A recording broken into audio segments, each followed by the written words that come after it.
Broadcasting from Cincinnati, you're listening to the Ringside Reporter Podcast. All the news from the world of boxing right here. Well, I'm talking to you the way I want to talk to you. Now, here's your host, Eric Lorda.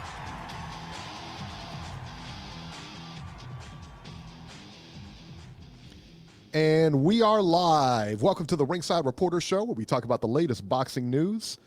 If it's related to boxing, we'll talk about it here. My name is Eric Lorta, and I'm here with my co-host, Joe Habib, and we have a great show for you today. And if you want to call and ask questions, you can call in right now at 323-870-3857. And we'll be here till about 9 o'clock tonight. And today, we're going to talk about Beeb. Is Floyd Mayweather coming back? I don't know. We'll find out. Seems like he is. Yeah, it sure does, doesn't it? I mean, it absolutely does. He's fighting some UFC guys. Yeah, that's what it's looking like. And is Layla Ali coming back? It's the week of the comebacks here. Absolutely not. You don't think so? No. Oh, no. 41 years old? No. For $5 million? It's a lot of money. Who's going to put that up? I don't know. Do you think that fight? Well, we'll talk about it, man. But I got a question of whether that fight is worth it or not. I don't know. I don't think so. I don't know. Sorry. All right, but first, let's get started with the biggest upset of 2020. Wow. Yeah, right? It was insane. On Fox, Julian J-Rock Williams versus Jeison Rosario for Williams' IBF WBA junior middleweight title. Jeison Rosario upset Julian Williams by knockout in the fifth to become the new IBF and WBA junior middleweight champion. You know, it's always tough when fighters fight in their hometown because there's a lot of distractions. People want tickets. People, cousins come out of the woodwork, everything like that. I never liked the idea from a management standpoint. From a fan standpoint, yeah, for sure. But from a management standpoint and from a training standpoint, it's an absolute nightmare. I would have my fighters fight on the opposite side of the country. I just would, So Philadelphia, Julian Williams comes back. He looks pretty good in the first round. I thought he looked really good. But Rosario was landing solid shots too. Both guys were looking pretty good. It was a fairly even fight up until that, I thought. At least that was my opinion of it, man. But in the fifth, man, a right-left combination by Rosario hurt Williams. Rosario jumped on him and put him down. But check this out. So the ref called it a slip. Maybe, or he pushed. I think he called it a push or something like that. Yeah, that was a knockdown. Yeah, I thought it was a knockdown, too. It was definitely a knockdown. Let me tell you what.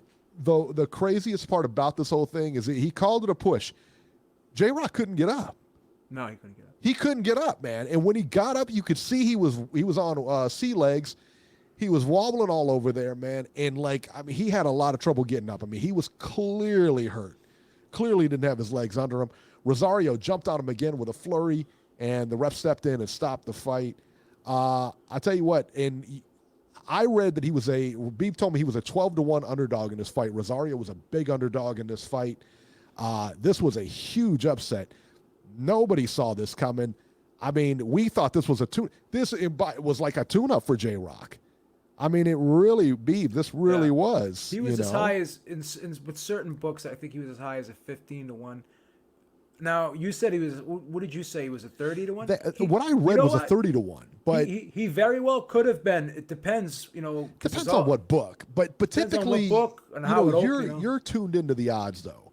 Yeah. So if you say 12-1 and you said maybe 15-1. Like 15, 12-1-ish. But still. It's hard for me to believe that he was a 30-1 somewhere, though. Yeah, I think that's a little bit long. He was around 15, in between 15 and 12, depending upon what line you got. Yeah, because that being said, that's still a big deal. Yeah. I mean, that's at the very least 15-1 don't win. Yeah, at the very least, he was a 12-1, right?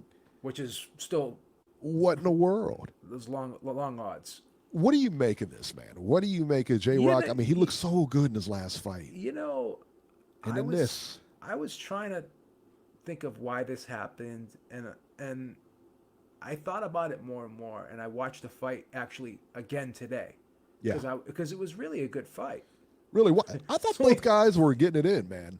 And one thing I noticed about Julian Williams is he likes to counter punch, but you have different types of counter punchers. You have guys that can kind of like catch and shoot, guys that slide, like pull back and then rock forward, and then you have other guys that like to come forward, and as they come forward, they like to punch with you and slip your shot and try to sneak their shot in.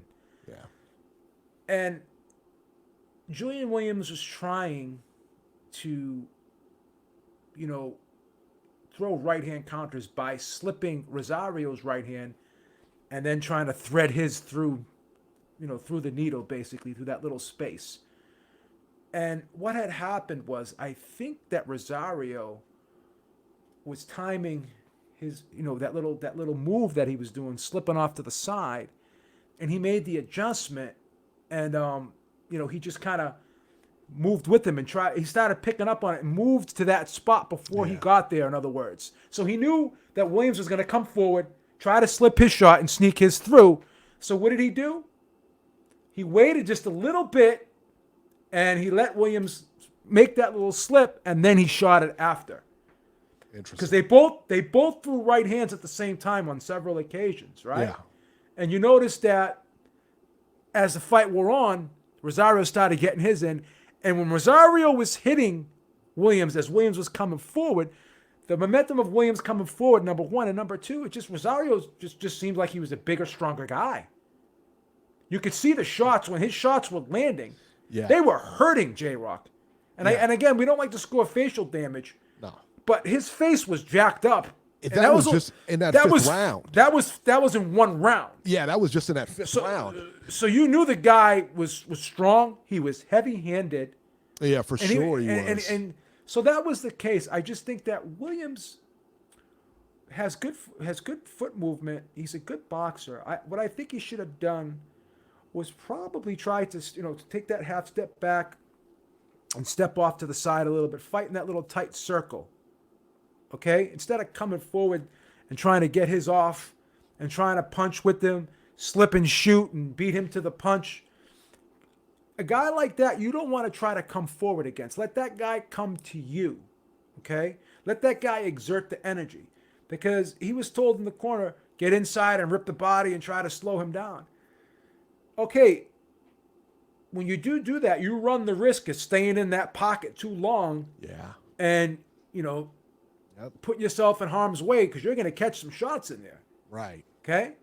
So you're better off using a little bit of space, take that little half step back, little tight circle, and let that guy come forward and try to run him into stuff.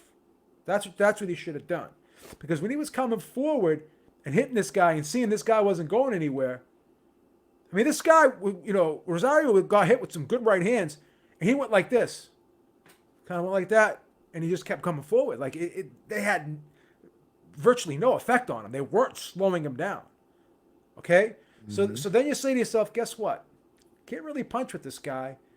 Let's change the game plan up a little bit, and let's try to box. Let's try to let this guy run into shots. Let's try to let this guy come to me. Okay? Why am I going to come to him? Why am I going to fight his fight?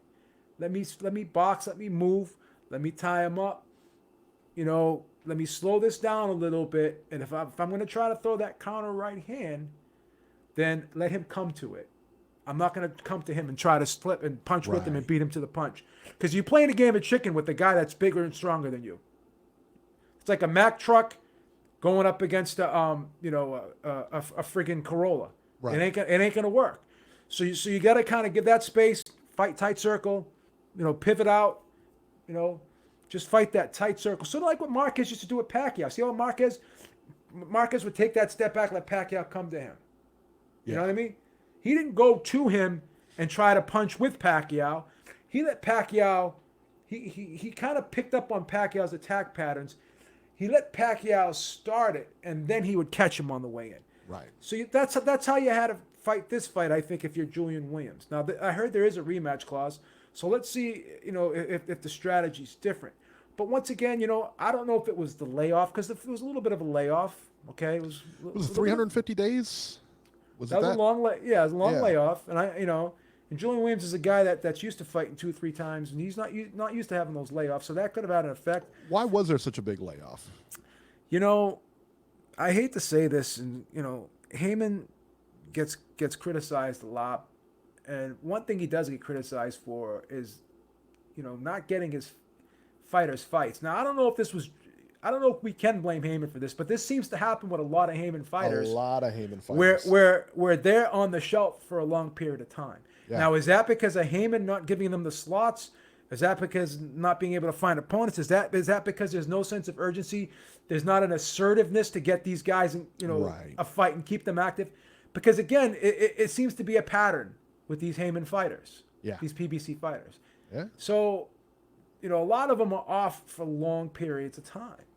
So, I don't think that this is a good thing for Julian Williams to be off. What was it, like almost like a 10 or 11 months, whatever it was? So could that have played a factor? Possibly. Could he have could he have been surprised by how big and strong this guy was? Now they knew they were in for a tough fight, but was it tougher than they anticipated? Did they envision hitting this guy with a right hand and having this guy walk right through it like nothing? Probably not. So I'll tell you, yeah. And as you mentioned, which is a great point, you're in your hometown. There's a lot of pressure. You got people tugging on your, your shirt and everything, hanging all over you, trying to hit you up with tickets, trying to do this, that, and the third. We know that, the routine. So this could have been a combination of things, but I don't think any of us saw this coming. I know I didn't.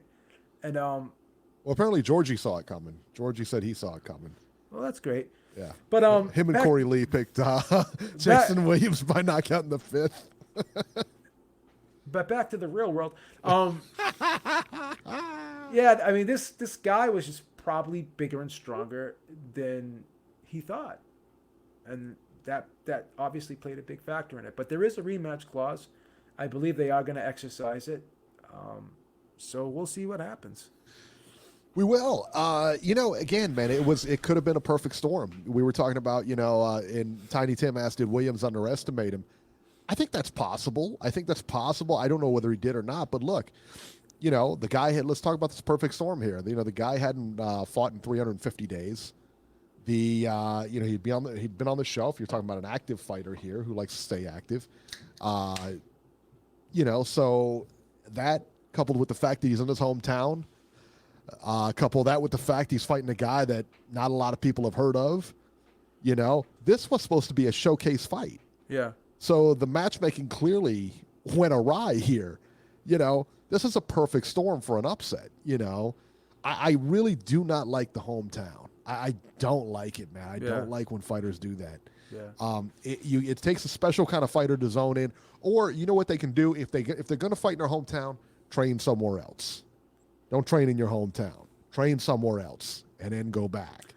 Well, here's another thing too, because it seemed like both of these guys were landed a lot of solid right hands throughout the course of the fight, and that seemed to be the punch of the night for both guys, the right hand.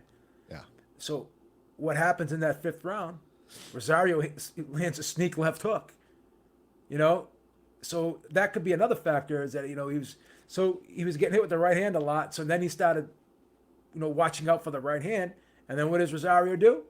Throws a sneak left hook in there. That was like a real short punch. It was a short hook, hit him right in the blind spot.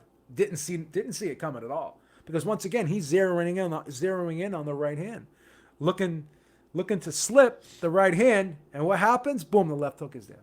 So, Young Merv, the Cup Man, thank you so much. He says, salute guys on the chat. Great show. Thank you so much. We appreciate it. So there's a rematch clause here. Yep. All right.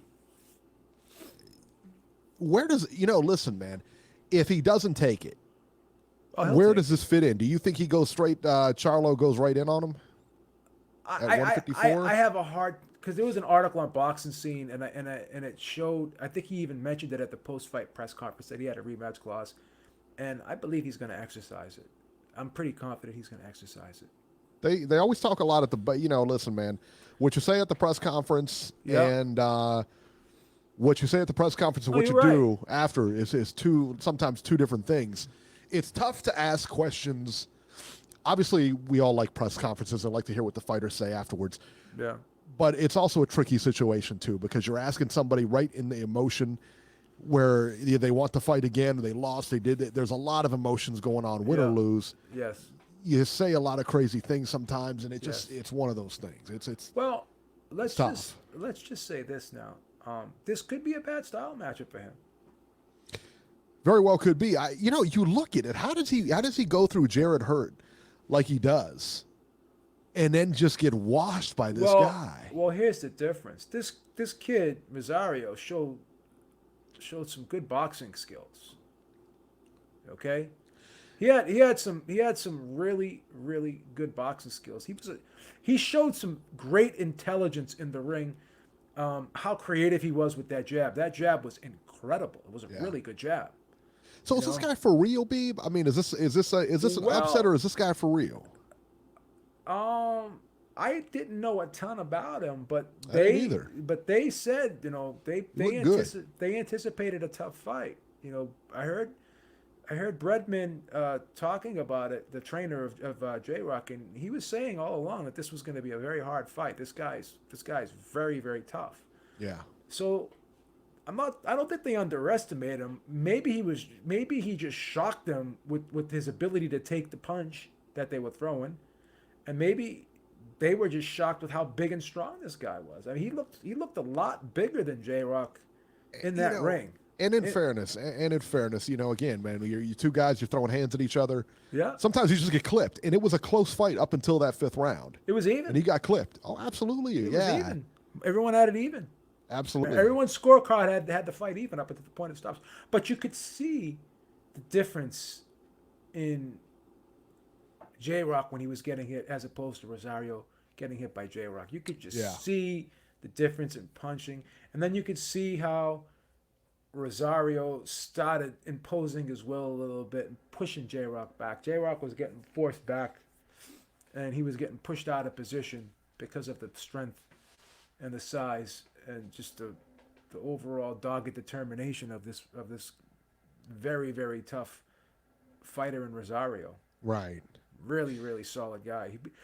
I mean, again, we have to say that J-Rock is definitely a very, very good fighter. And he was basically undressed last night by this kid. So So it's going to be hard to say that this kid's not legitimate now, based off of the way he won and how he did it. What he did Saturday night. Yeah. Was really, really impressive in my opinion. Well, we keep referring to the fact that he was bigger and stronger. He looked physically bigger and physically stronger. But he was also a very smart, intelligent fighter, and he could set his shots up very, very well. Yes. And in the ring, he said after in the post fight, he said Rosario, this is Jeison Rosario, said that basically he said that when he saw J-Rock in the ring, he said he knew he couldn't hurt him. He knew J-Rock couldn't hurt him because he knew he was physically bigger, physically stronger, just a bigger guy. And J-Rock is not a huge puncher. He's not a guy that really starches guys. No, he's a tough guy. And he's got power, but he's not like when you think of like one punch power in that division, and you think of like Charlo, and then up in the middleweights, you got the other Charlo, you got Golovkin. It's you think of those guys. I mean, who's got that, that power, man. So, yeah, I tell you what, he looked good. Yeah, he looked good this weekend. He really did. Charlo seems to be the man right now in that division. See, I don't disagree because right now, I mean, again, he's got one belt, the other guy's got 2. So, and how good of a fight would Jeison Rosario and Charlo be? It's a pretty good fight, right? It'd be a good fight. That's not bad. And so let me ask you this too, before we head on to the next fight. If he does exercise the clause, does the fight look any different?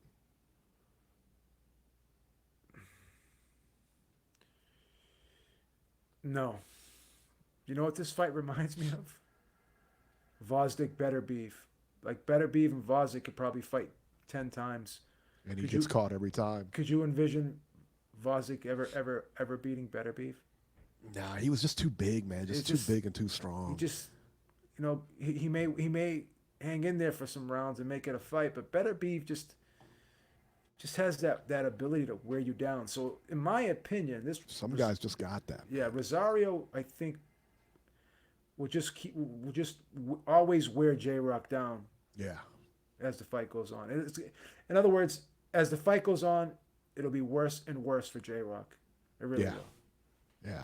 So, all right, let's move on here to the co-main here. Chris Colbert versus Jezreel Corrales for the vacant WBA interim junior lightweight title. Jezreel Corrales, man, a really good fighter, man. Chris Colbert wins a unanimous decision over Corrales by the scores of 117, 110 twice, and 116, 111. You know, I got to be honest, man. This was kind of lackluster for me. I didn't, you know. It was a lackluster performance, but you know, Culver came in with a bunch of hype. Yeah.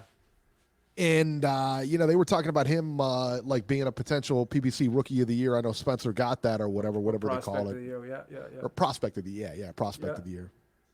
You know, but I tell you what, man, he didn't look that great to me. And I thought that, I mean, you know, he won. I thought he won the fight. Very clear, very convincingly. It wasn't, you know, I don't know. It wasn't a barn burner. Just put it that way. Yeah. And again, this is one of those fights where it's like win today and look good tomorrow. That's exactly what it was. That's a great way to put it. Yep. Because Corrales has a way of kind of, I hate to say this, but he has a way of sticking out the joint. And I think anyone that fights Corrales is going to find themselves in a situation like Colbert found himself in on Saturday night, where you're going to be chasing the guy all night. And again, you know, the onus is on you to cut the ring off and be able to hunt the guy down and stop him from moving. But who does that against Corrales? Like Corrales, like he's a crazy good fighter, man. He's never ever been able to be overpowered by any other fighter. No one's ever tracked him down. No one's, you know, he will make any fight difficult for anybody because that's just the style he has.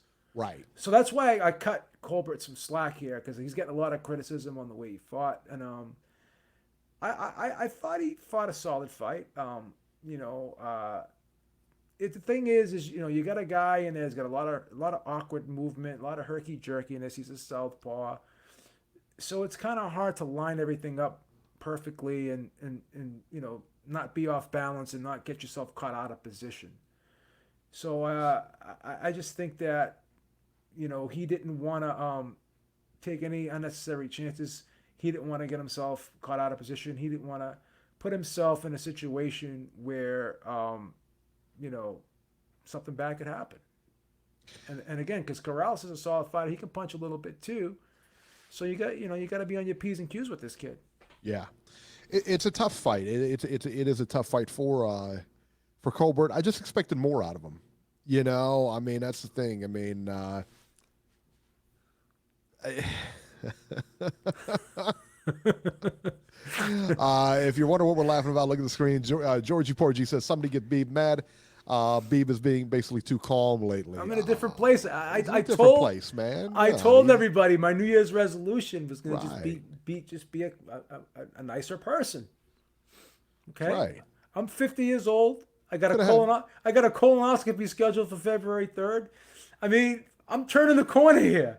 I don't want to have freaking hypertension. I don't want to be at the hospital. What do they call those statins? You can be on those statins.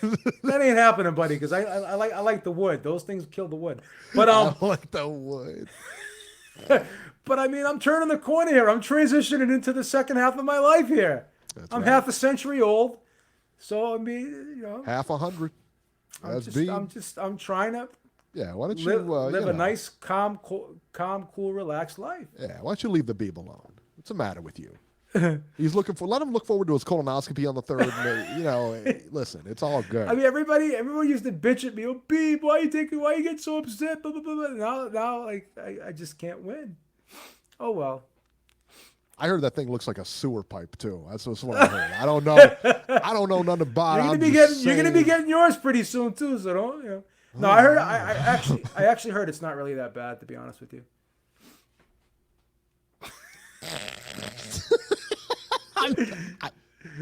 I'm gonna be doing the prep. The day that you are. The day that we do the show on Sunday. So you're just gonna put the banner in your computer in the bathroom, or what are you gonna do?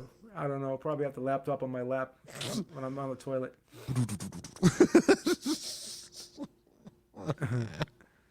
That's going to be funny. So tune in for that on February 3rd. Or if I guess that would be February 2nd.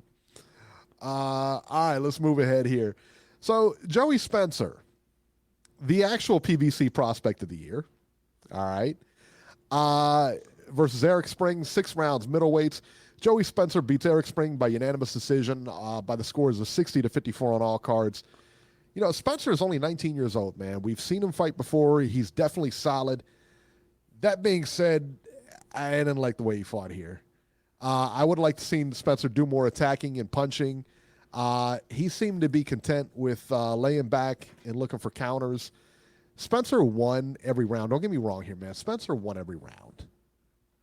But I'll tell you what, you know what kind of fighter is going to give him a lot of trouble is a real pressure fighter. You know what I mean? Someone that does pressure style real well will give him a big, big problem.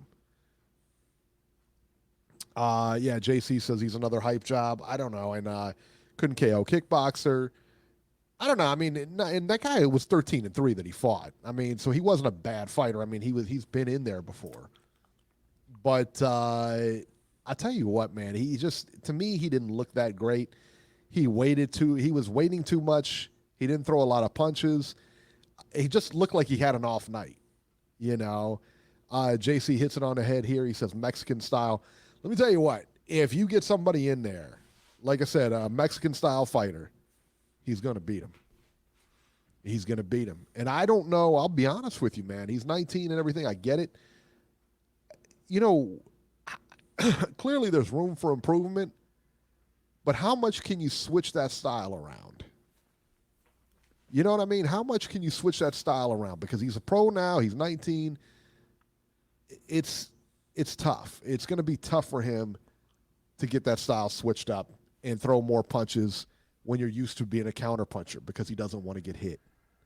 You know? And that's the thing, man. Beeb, what are your thoughts about this kid, man? Well, when I was watching this fight, I was saying to myself, you know, it's a 6-round fight. So obviously I don't think he was trying to like hold back and conserve energy because it was only a 6-round fight. A 6-rounder, yeah.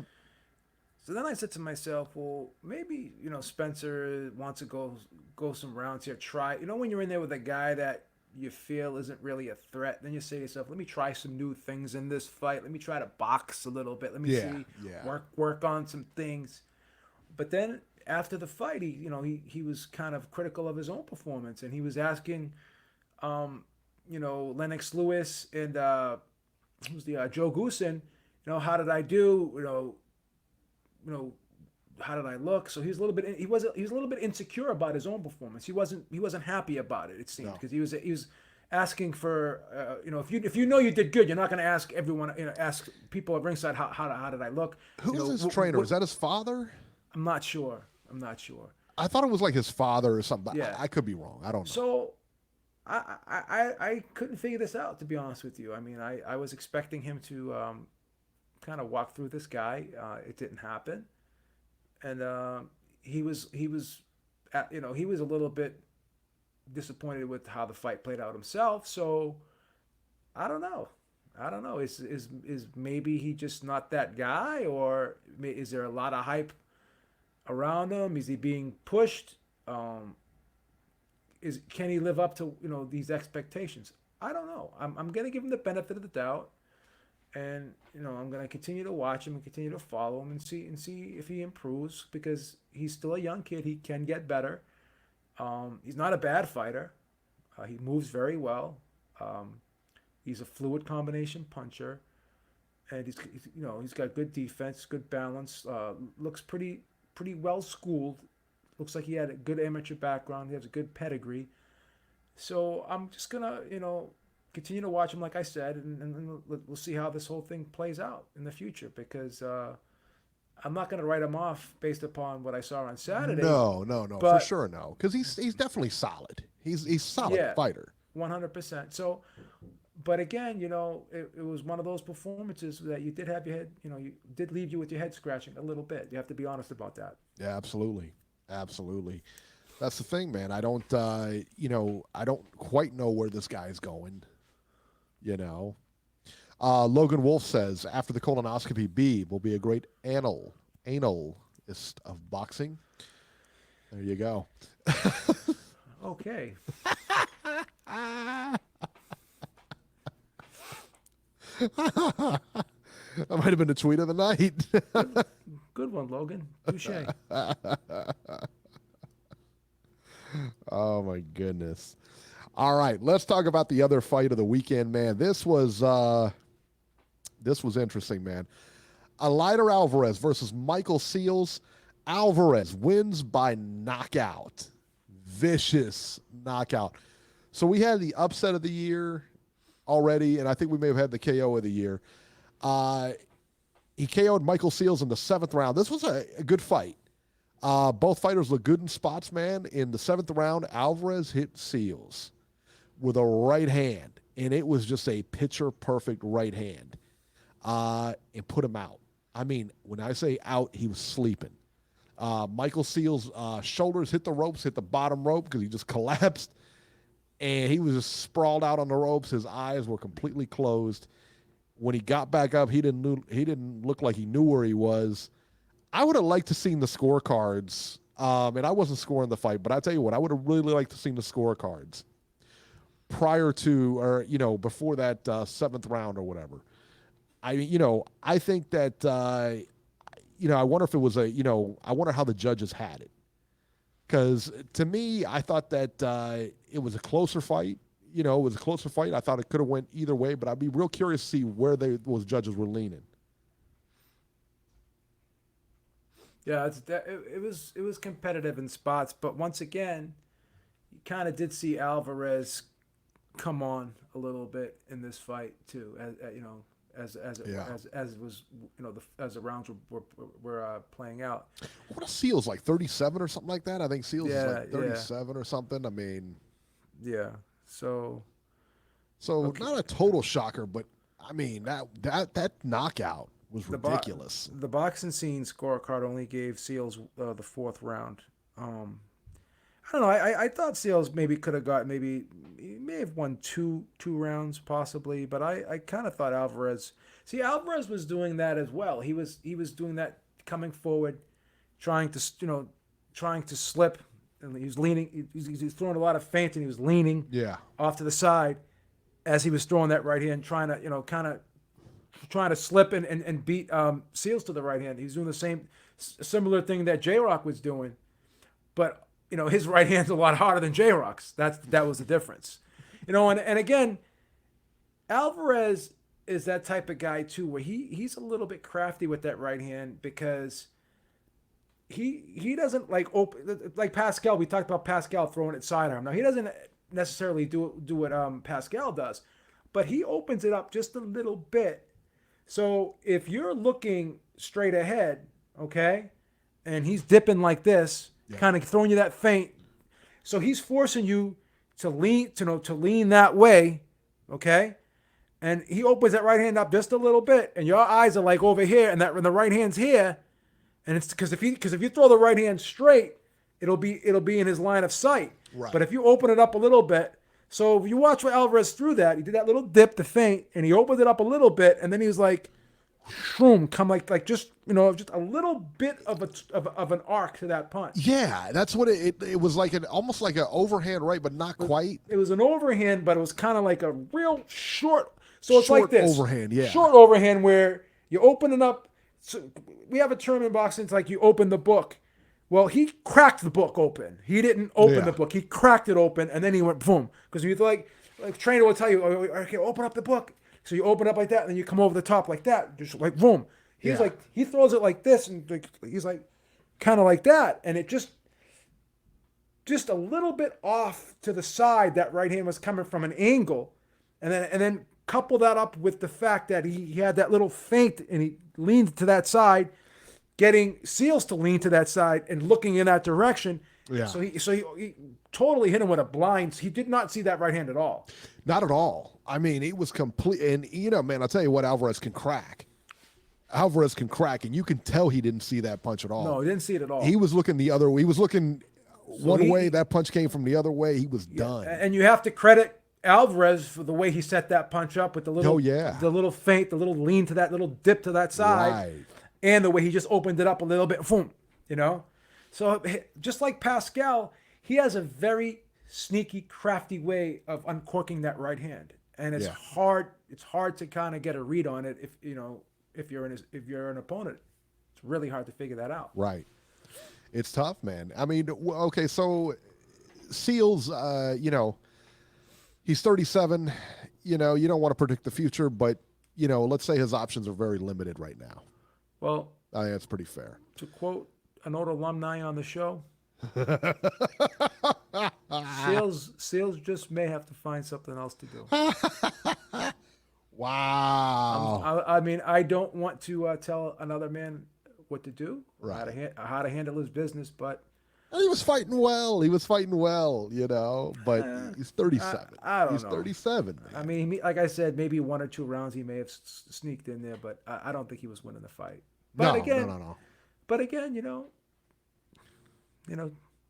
I'm just one person watching. People have the right to disagree.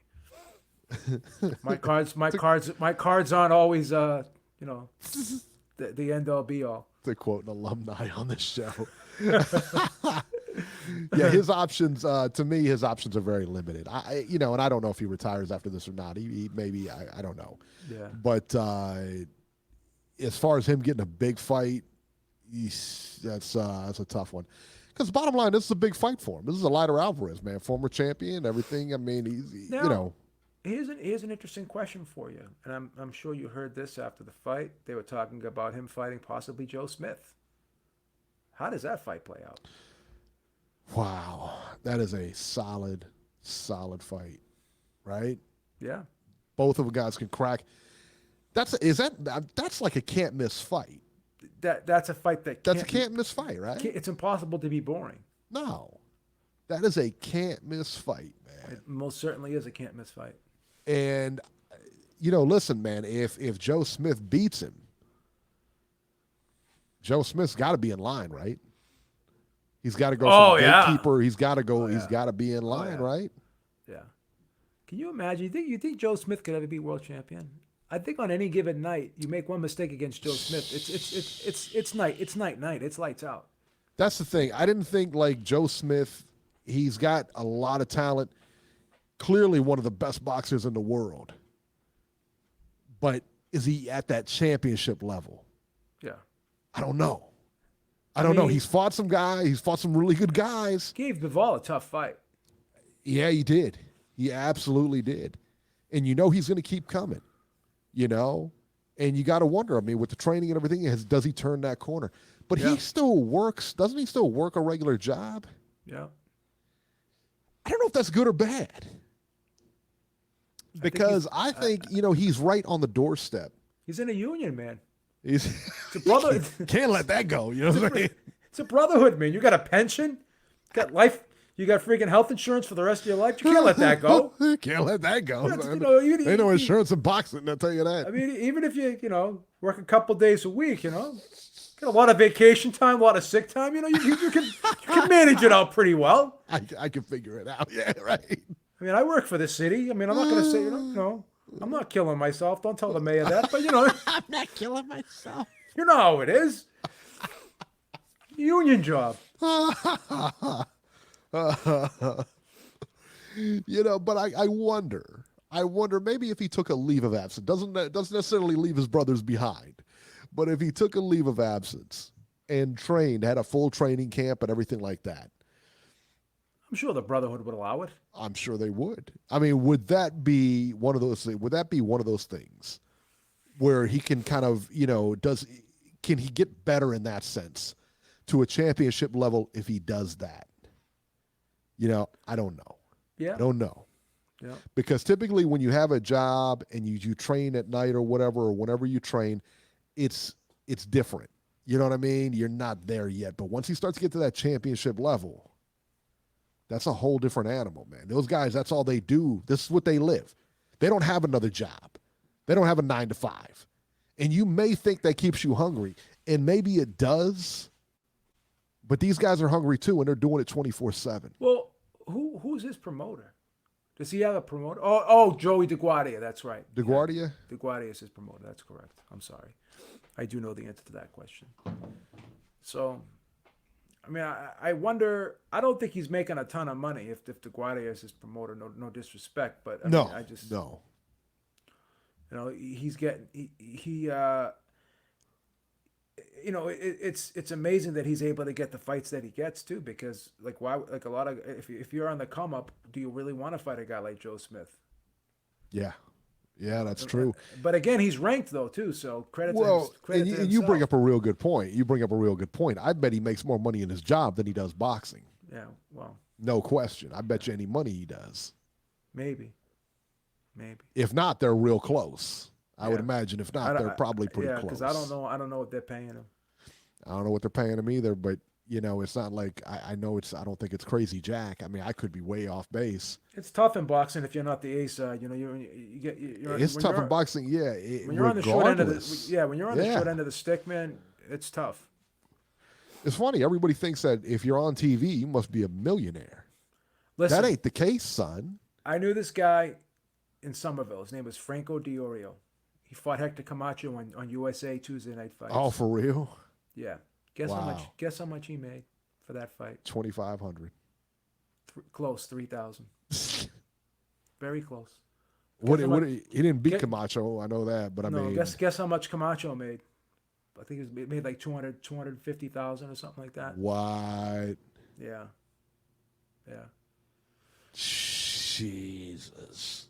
Another kid, Richie the Mountain LaMontagne, fought Kenny Keane for the title. And who was that other guy there? He fought Enzo Macronelli too. Oh wow! Over in the UK, Richie LaMontagne. I went to school with him. Yeah. I graduated with him in high school. He's Richie the Mountain LaMontagne. Was a cruiserweight fighter. I think his biggest payday was about $3,000 too. He wasn't making a lot of money at all. Wow, those are two big names, man. Those are two big names. He fought Kenny Keane, and then he fought Enzo Macronelli, back to back. JC just said 3,000, only bring home $30. And you know what? And to a large extent, you're right. Because you got 3,000, you got taxes, you got to come out of that, you got training fees and everything like that. 1,500 maybe? Dana Rosenplant was a pretty popular fighter. He was up there. The most he ever made in his career, I think, was $750,000. That was his biggest payday ever. Yeah. That's nothing to sneeze at. Don't get me wrong. But who do you get that from? Paz? No, Terry Norris. Oh yeah. Terry. He knocked out Terry Norris. Yeah, he fought Terry Norris. Yeah. That was when Terry Norris, man, that he got $750 for that. Terry Norris was like done at that point.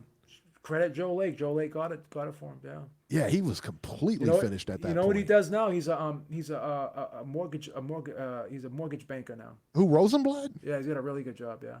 Oh wow. He went to Northeast. I think he went to Northeastern University. He's got a degree in finance. He's got like a master's in finance. A very smart kid. Yeah. Very smart kid. So he has a future after boxing. But his biggest career payday was $750,000. I think when he fought Vinny Paz, he made $400,000. First one $350,000. I think the second one it was like $375,000 or $400,000. So he's made over $1 million in his career. But when you look at some of these other guys that have making tens of millions of dollars, it's different. But it's crazy. Again, that's why when you hear these fans say this guy's overpaid, this guy's this guy's that, he doesn't deserve this, doesn't deserve that. I have no idea what you're talking about. You don't know all the other guys that are out there killing themselves for peanuts. Right. So, and yeah, I mean, and brought up a good point with Joe Smith. I mean, like I said, man, he's again, like he's got a job. Listen, if he didn't need the job and he was getting paid a truckload, he wouldn't have it. But once again, Eric, health insurance is big. It's big, especially if you got a family. Especially if you got a family. So if I could be wrong, but don't they sign? I mean, if you get injured during the fight, don't they cover that? Yes, that's true, Eric. But what if you're not in the fight, but injured during training? No, they don't cover that. No, right? No, not at all. Like you fight twice a year, so you're insured for 2 days a year from boxing, right? What are you gonna do the rest of the year? What about your family too? What about your And family? They got to be on your wife's insurance or whatever. You got a wife and kids, whatever. If your wife's not working, and so there's a lot of if you're not making big money, because an insurance policy, I know our insurance policy costs, I think, like $7,000, $7,000 or $8,000 a year. Yeah. Okay. It's not peanuts. That's how much, and we're lucky because we don't have to pay deductibles. We have really good insurance, but most insurances out there, they make you pay deductibles. Yeah. They only cover 80%, and then so imagine Or you high got deductibles too, like $6,000 or something. Yeah, so imagine you're paying all that money out of pocket. Like, it's crazy, bro. It's crazy. Yeah, it's a lot. And then again, man, you got to take that fee, whatever you get. Say like that dude got $3,000 for fighting Camacho. Yeah. Taxes come out of that. Your training fees come out of that. The towel fees, the locker fees, or whatever else Don King decides to charge. You remember those old Don King stories where they were talking about like he used to charge them like towel fees and locker fees? Like, what? It's insane.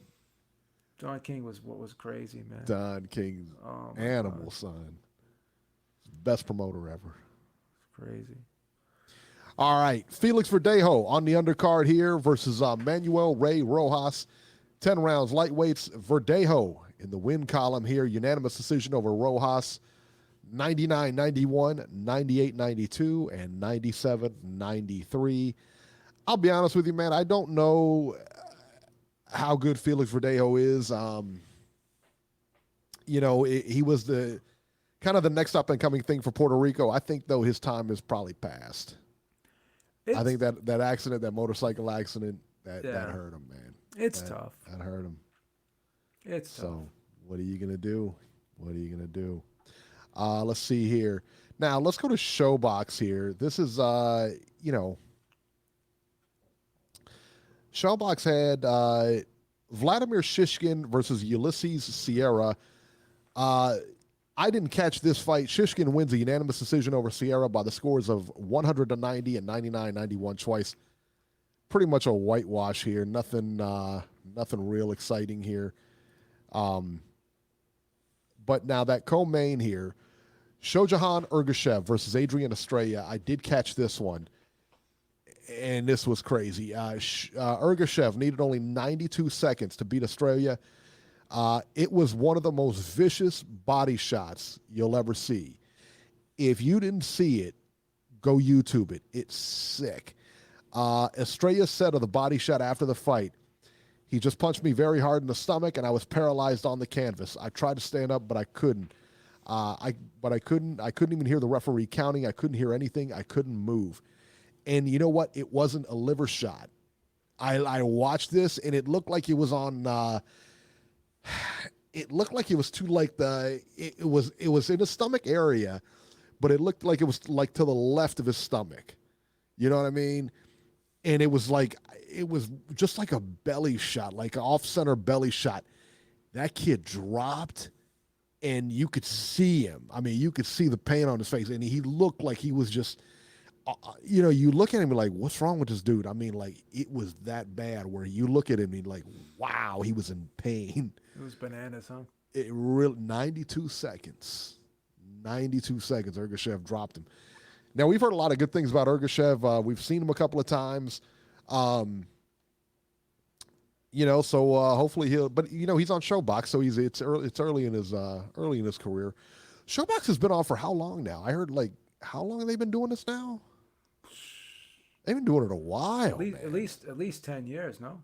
Yeah, I think so. I heard some stat. I thought it was crazy when I heard it. I was like, wow, they've been on that long? Yeah. And I can't remember how long it was, but I mean, it was, they've been on for a long time. Maybe longer than 10 years. I think it has been longer than 10 years. But they remind me of that old Tuesday night, like the USA fights. Yeah, Tuesday night fights. The Tuesday night fights. But I wish, we always talk about those, and they had good fights on there, don't get me wrong, but they also had a lot of bad fights on there. But I never see you never see, I don't know, it's, like Camacho and, like say Camacho, everybody was on there. But they were on there when they were known. Yeah, they were on there like when they were known. Yeah. So, yeah, I guess I don't know. They got better fights though now. I think they got better fights on PBC and everywhere else. But you do kind of miss that. You know, you do kind of miss that whole thing. That was funny Tuesday night fight. Sean O'Grady. He was Your funny. boy Sean O'Grady. Sean O'Grady. Al Champ, Albert. Sean O'Grady. Got the champ. Used to wear those suits that were like 3 sizes too small for him. It was hilarious. Sean, I mean, you were a world champ. Get a suit that fits you, brother. That's how I like him. Snug, you know. Like McGregor wears those tight ass suits too, man. Those shits can't be comfortable, man. They can't. There's no way. There's no fucking way. Speaking of Conor McGregor, UFC 246 was this weekend. Conor McGregor versus Donald Cowboy Cerrone. 40 seconds. 40 seconds is all it took for McGregor to beat Cowboy Cerrone. Let me tell you what, McGregor looked real impressive against Cowboy, who's a really good fighter, man. I tell you what, I thought McGregor would win, just not like that. I had no idea. I mean, he just came out there, and you know what the craziest part was? So I know he hit him with a flying. He hit him with a couple punches. He just came straight out and just jacked him in the face. And that left hand, I think he threw a left and it missed. Yeah. And they kind of tied up. And McGregor, it wasn't. I don't even think it was like a tie clinch or whatever. But they were going on the inside, and McGregor came down, changed levels, and came down with his shoulder, and busted him in the face. And he did this like 3 or 4 times. And then you've seen it. I mean, his nose busted open, Cowboy's nose busted open from a shoulder shot. I mean, changing levels and using his shoulder as a battering ram, man. Never seen that before. Bananas. We always see it like in a clinch. Sometimes you'll see it in a clinch and a guy does one of these. And even in boxing, you'll see, a guy bumps him with the shoulder and then pushes him away or something like that. But McGregor actually, bent his knees and changed levels and came up and used it as a weapon. It was insane. I had never seen that technique before. It was almost like the first time when you saw John Jones use that little kick. You know that kick he uses to hyperextend your knee or whatever? He kicks your knee out or something like that. Oh, my God. That's the worst. That's got to be the worst ever to get kicked with that thing, man. But that's what it reminded me of. It was like a new kind of thing. You looked at it. You're going to see more and more people doing it now because it worked, I ain't going to be doing it. I'm not going to be doing it either. I mean, break a hip or something. I don't know. You're going to try that out later? Okay. Whoa, what's going on with you and Lois, huh? All right, slow it down, buddy. Slow it down. Maybe I'll call HR now. Maybe I'll call HR. Slow it down. Them with the help. We got a gym. We got a gym downstairs. Take it easy. I bet you do. All right. Oh yeah. You know what? I set myself up for that one. I can't. So check this out. So after the press conference, they interviewed Dana White, and he said that Floyd was there at the same time. Oh God, no. Yeah, he was talking to Floyd during the fight or something like that. And it sounds like they got a deal done. They got a deal done a little while ago, but it sounds like Floyd is going to fight once or twice with them. They're going to do this deal. I heard it was twice. I heard it was twice too, and they're going to do this deal. So check this out. So right after the fight, Floyd tweeted out. Floyd's people or whatever tweeted out McGregor, this like fight poster that had McGregor and Floyd 2 on there. Dude, Eric, I hear you, brother. What are we doing? I know, Eric. They tweeted out another one that had Nurmagomedov, Khabib Nurmagomedov, and Floyd on there. I know, Eric. I hear you. What is this? I know. I don't get this, man. It's fucking crazy. Why would we watch that again? I don't think we would. I mean, no. Again, we totally. You know what? Let me tell you this. When this fight was signed, we completely dumped all over this fight. And then we saw that press conference, and then we were all in. Yeah. That's all we needed. That was it. We just needed some trash talk. They'll sell. You know how they're going to sell it to me now? Because Floyd's like, can I be honest with you? Is this a smart thing for Floyd to do? How old will he be? In February, I think he's going to be 43. I think. Listen, I don't care how great a shape you're in. Were you the same guy at, 27 as you are now? No. Athletically, right? No. He's going to be 43 in February. Think about that now. And he's been on the couch now for a long time.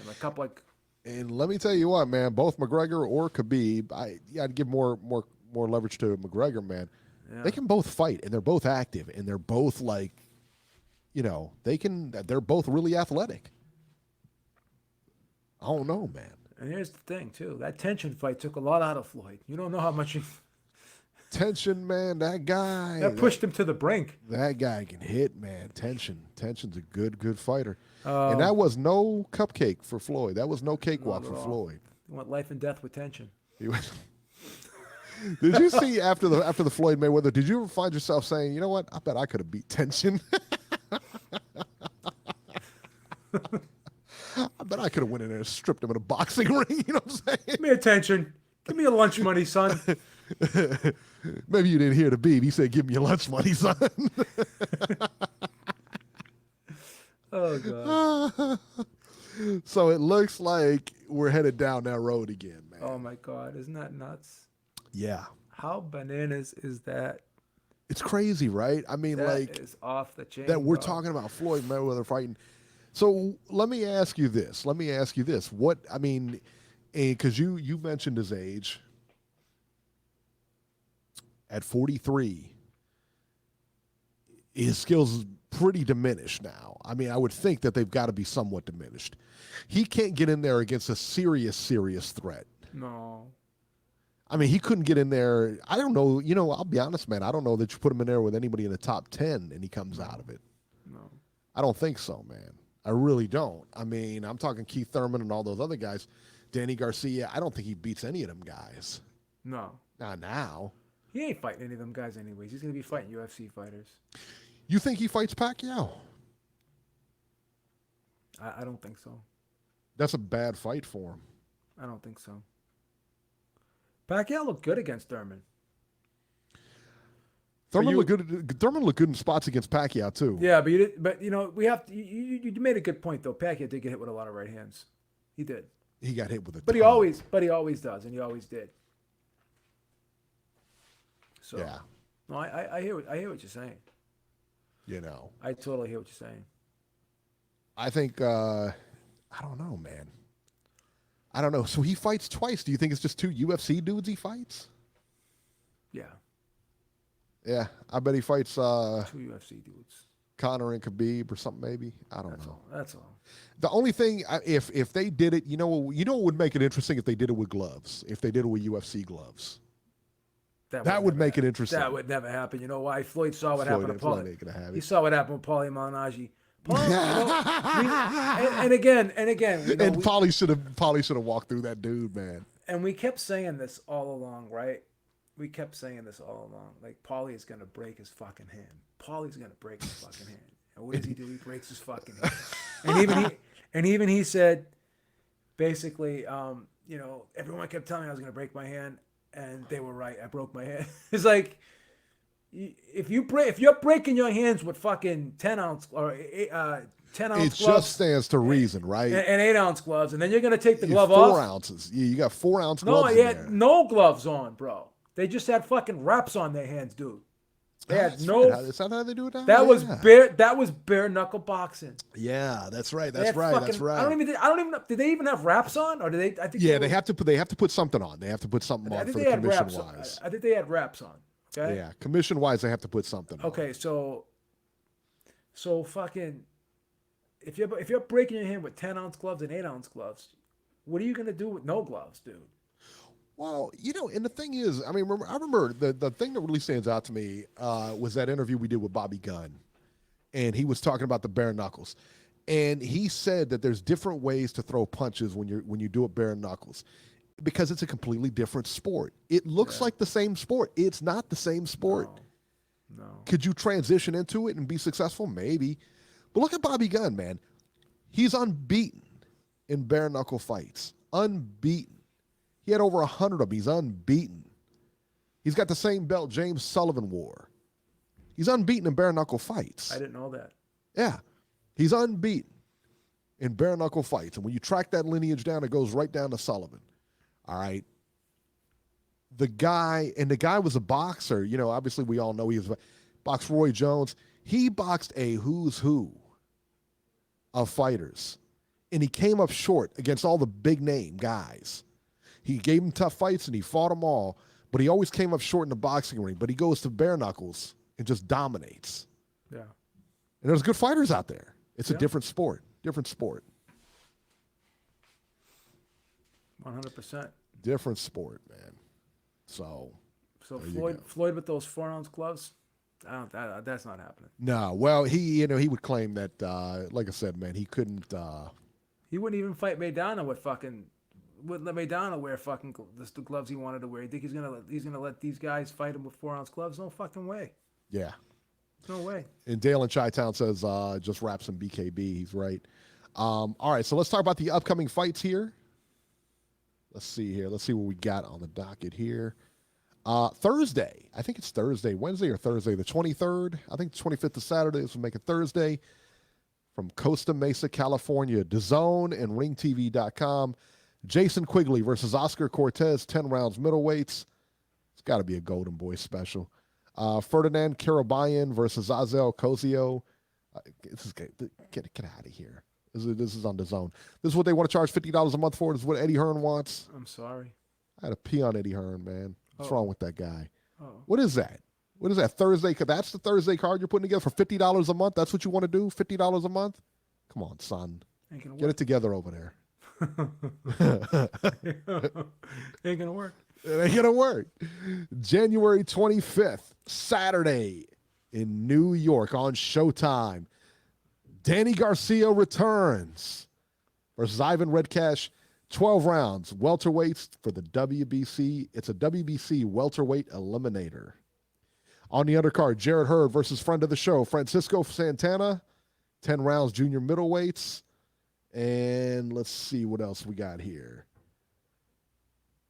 Anything odd? Yeah, that's it. That's it for this weekend. So let's talk about the Danny Garcia fight here. He's fighting Ivan Redcash. He's a good fighter. I expect Danny Garcia to go over in this fight. And I know it's a WBC eliminator. Is this a soft touch for Danny? It kind of is, but I'm going to defend Danny Garcia a little bit. Now, Danny Garcia fought Sean Porter. He fought Keith Thurman.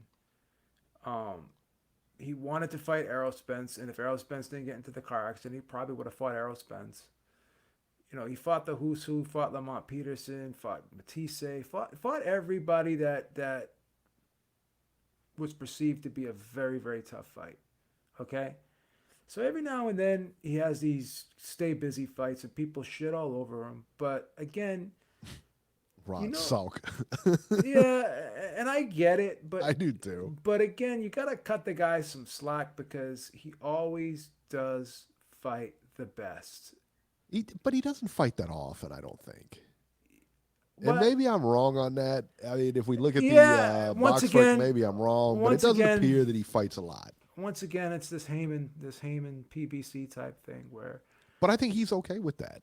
Yeah, they're all okay with it because they're getting paid big money. And again, I get it. I get it. Yeah. But in his defense, like I said, he'll fight anybody. He's shown his histories have shown us that. He fought all the best guys at 140. Fought the Boogeyman and Matisse. Fought Lamont Peterson. Fought all those guys. Fought Amir Khan when he was a huge underdog. And Sean Porter, like I said, Keith Thurman, and now I'm sure he'd fight Pacquiao now if that fight was presented to him. He's already called out Spence. Went in the ring, and went face to face. Said, "I want you next." Blah blah blah. So I think after this fight, Danny will get a title shot. It just depends on who's it going to be against. I'd love to see. You know what I'd love to see? I'd love to see him cross the street and fight Crawford. That's the fight to make. That is the fight to make. Why, either him or Porter go across the street to fight Crawford. Well, when is that? That's because I think that's the thing. Because Danny Garcia, listen, there's one guy in the division, and it's Errol Spence on that side of the street. It's Terrence Crawford on the other side of the street. And I hate even using that term. But it is what it is. It is what it is, but I just hate it. Yeah, I do too. But I mean, what else can you say? I mean, they're not crossing over. Because it shouldn't even be like that, but it is. But here's the thing, because Spence got the IBF and the WBC belts, right? Yeah. So those two. So if Spence doesn't, Spence is going to come back against probably somebody else. Not going to fight a Garcia. He's not going to fight a Porter. He's not going to fight a Pacquiao probably, right? So he's going to come back against somebody else. So Pacquiao's got the WBA belt. So you know what possibly could happen is Danny Garcia could fight Manny Pacquiao next, and Sean Porter could fight Crawford next, and then it would be phenomenal if the winners of those two fights fought each other. Mm-hmm. But I kind of have a feeling that Pacquiao will probably fight Danny Garcia next, because I think it's a good style matchup for him. Danny Garcia's got slower feet than him, maybe slower hands even at this stage. Definitely could fight Danny Garcia, but again, it's a good style matchup for Pacquiao because Danny Garcia's got a decent right hand, but his money punches the left hook. So he's not a his punch that he throws often and the punch that can get you in trouble is his left hook. So if you're gonna gamble on him, we'll gamble on the right hand a little bit, but he doesn't have that right hand like a Marquez or a Floyd had that was like a guided missile. And Keith Thurman wasn't a huge right-hand puncher either. These are all left-hand dominant guys. Like I said in the past, guys like Cotto, guys like Hatton, guys like De La Hoya. Those are the opponents who are left-hand dominant fighters that Pacquiao has had great success against. It's the guys that have been great right-hand punchers like Marquez, Floyd, even Morales when he beat him the first time. Those are the guys that give Pacquiao tons of trouble. So I think this is a great style matchup for Pacquiao, and I think he could beat Danny Garcia. I think so too. I think he could too. It's weird. I mean, like I said, man, I picked Thurman against Pacquiao, but I mean, he beat him. I mean, Pacquiao beat him. You were almost right. So what are you going to do?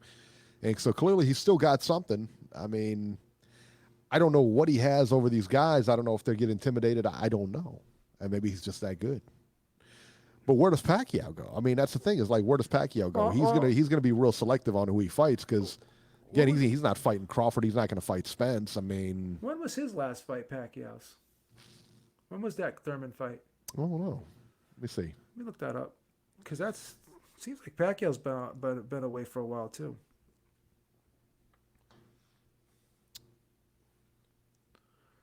Take a look at that Pacquiao fight. Talking about him fighting McGregor too. Yeah, I saw that too at the new NFL stadium in Las Vegas. Did you see that stadium, by the way? It's going to be amazing. Jesus, that Raiders stadium? My God. Okay, so Pacquiao fought in July. It's long. Yeah, it's been a while. August, September, October, November, it's almost 7 December, months now. January, and now, so 6 months right now. Yeah, when was the last time Garcia fought? Take a look at Danny Garcia. He's been out for a while too. Yeah, Cherry Garcia.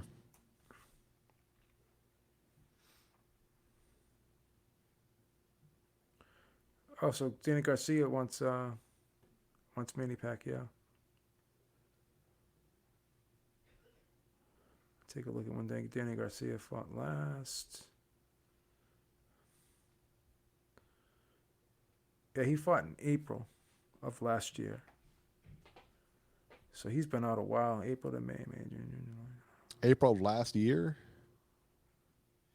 Him and Gary Russell, it's like they fight once a year. He's been out for about 9 months. Yeah. Yeah. I don't get it. Yeah. Let's talk about this one. Jarrett Hurd versus Francisco Santana on the undercard here. This is a good fight, man. And listen, man, you can't ever look past Francisco Santana. This is going to be interesting in the fact that, like, I want to see where Jarrett Hurd is. Because we all saw where J-Rock was this weekend after that fight. I want to see where Jarrett Hurd is because Jarrett Hurd passed up that fight. I was shocked he didn't exercise that rematch clause. I am too. I really I was too, man.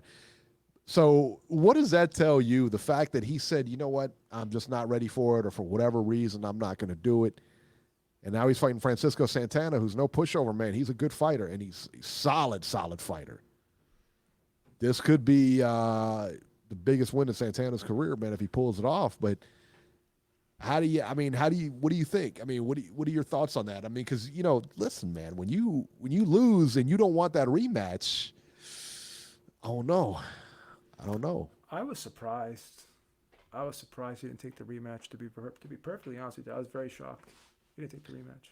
I am too, and I like I said, man. To me, it shows there's a lot of doubt there. I mean, if I'm looking at it from a third party, I don't know what's going on in this camp. I don't know why he didn't take the fight. But I just have to, you're asking me to speculate at this point. I think that there's something. I think there's something there. I think that he's confidence problem. Confidence issue.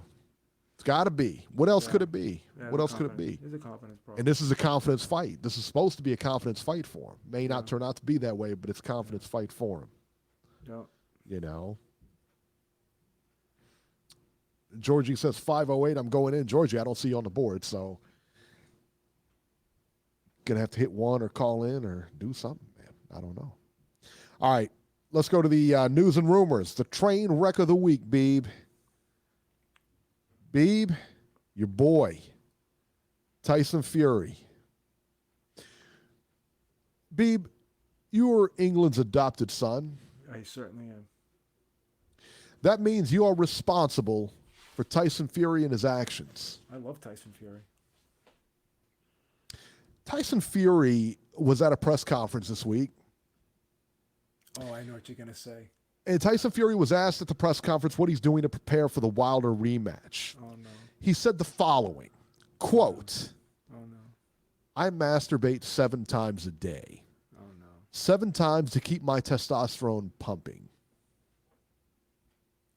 Beeb, what's the matter with your boy? What's his wife say when she hears that, too? I didn't ask her. That's not a good look, bro. Beeb, what's wrong with your boy? I don't know, man. That is not a good look. That is horrible. He's spanking his monkey 7 times a day, Beeb. What's the matter with that man? That's crazy. He also said that he's leery of sparring because he didn't want that cut to open up again. Now, I don't know if this means he's not sparring at all. He's just taking it easy and doing some light sparring. I don't know. What are your thoughts on that now? I did not hear that. Is that an actual quote? Yeah.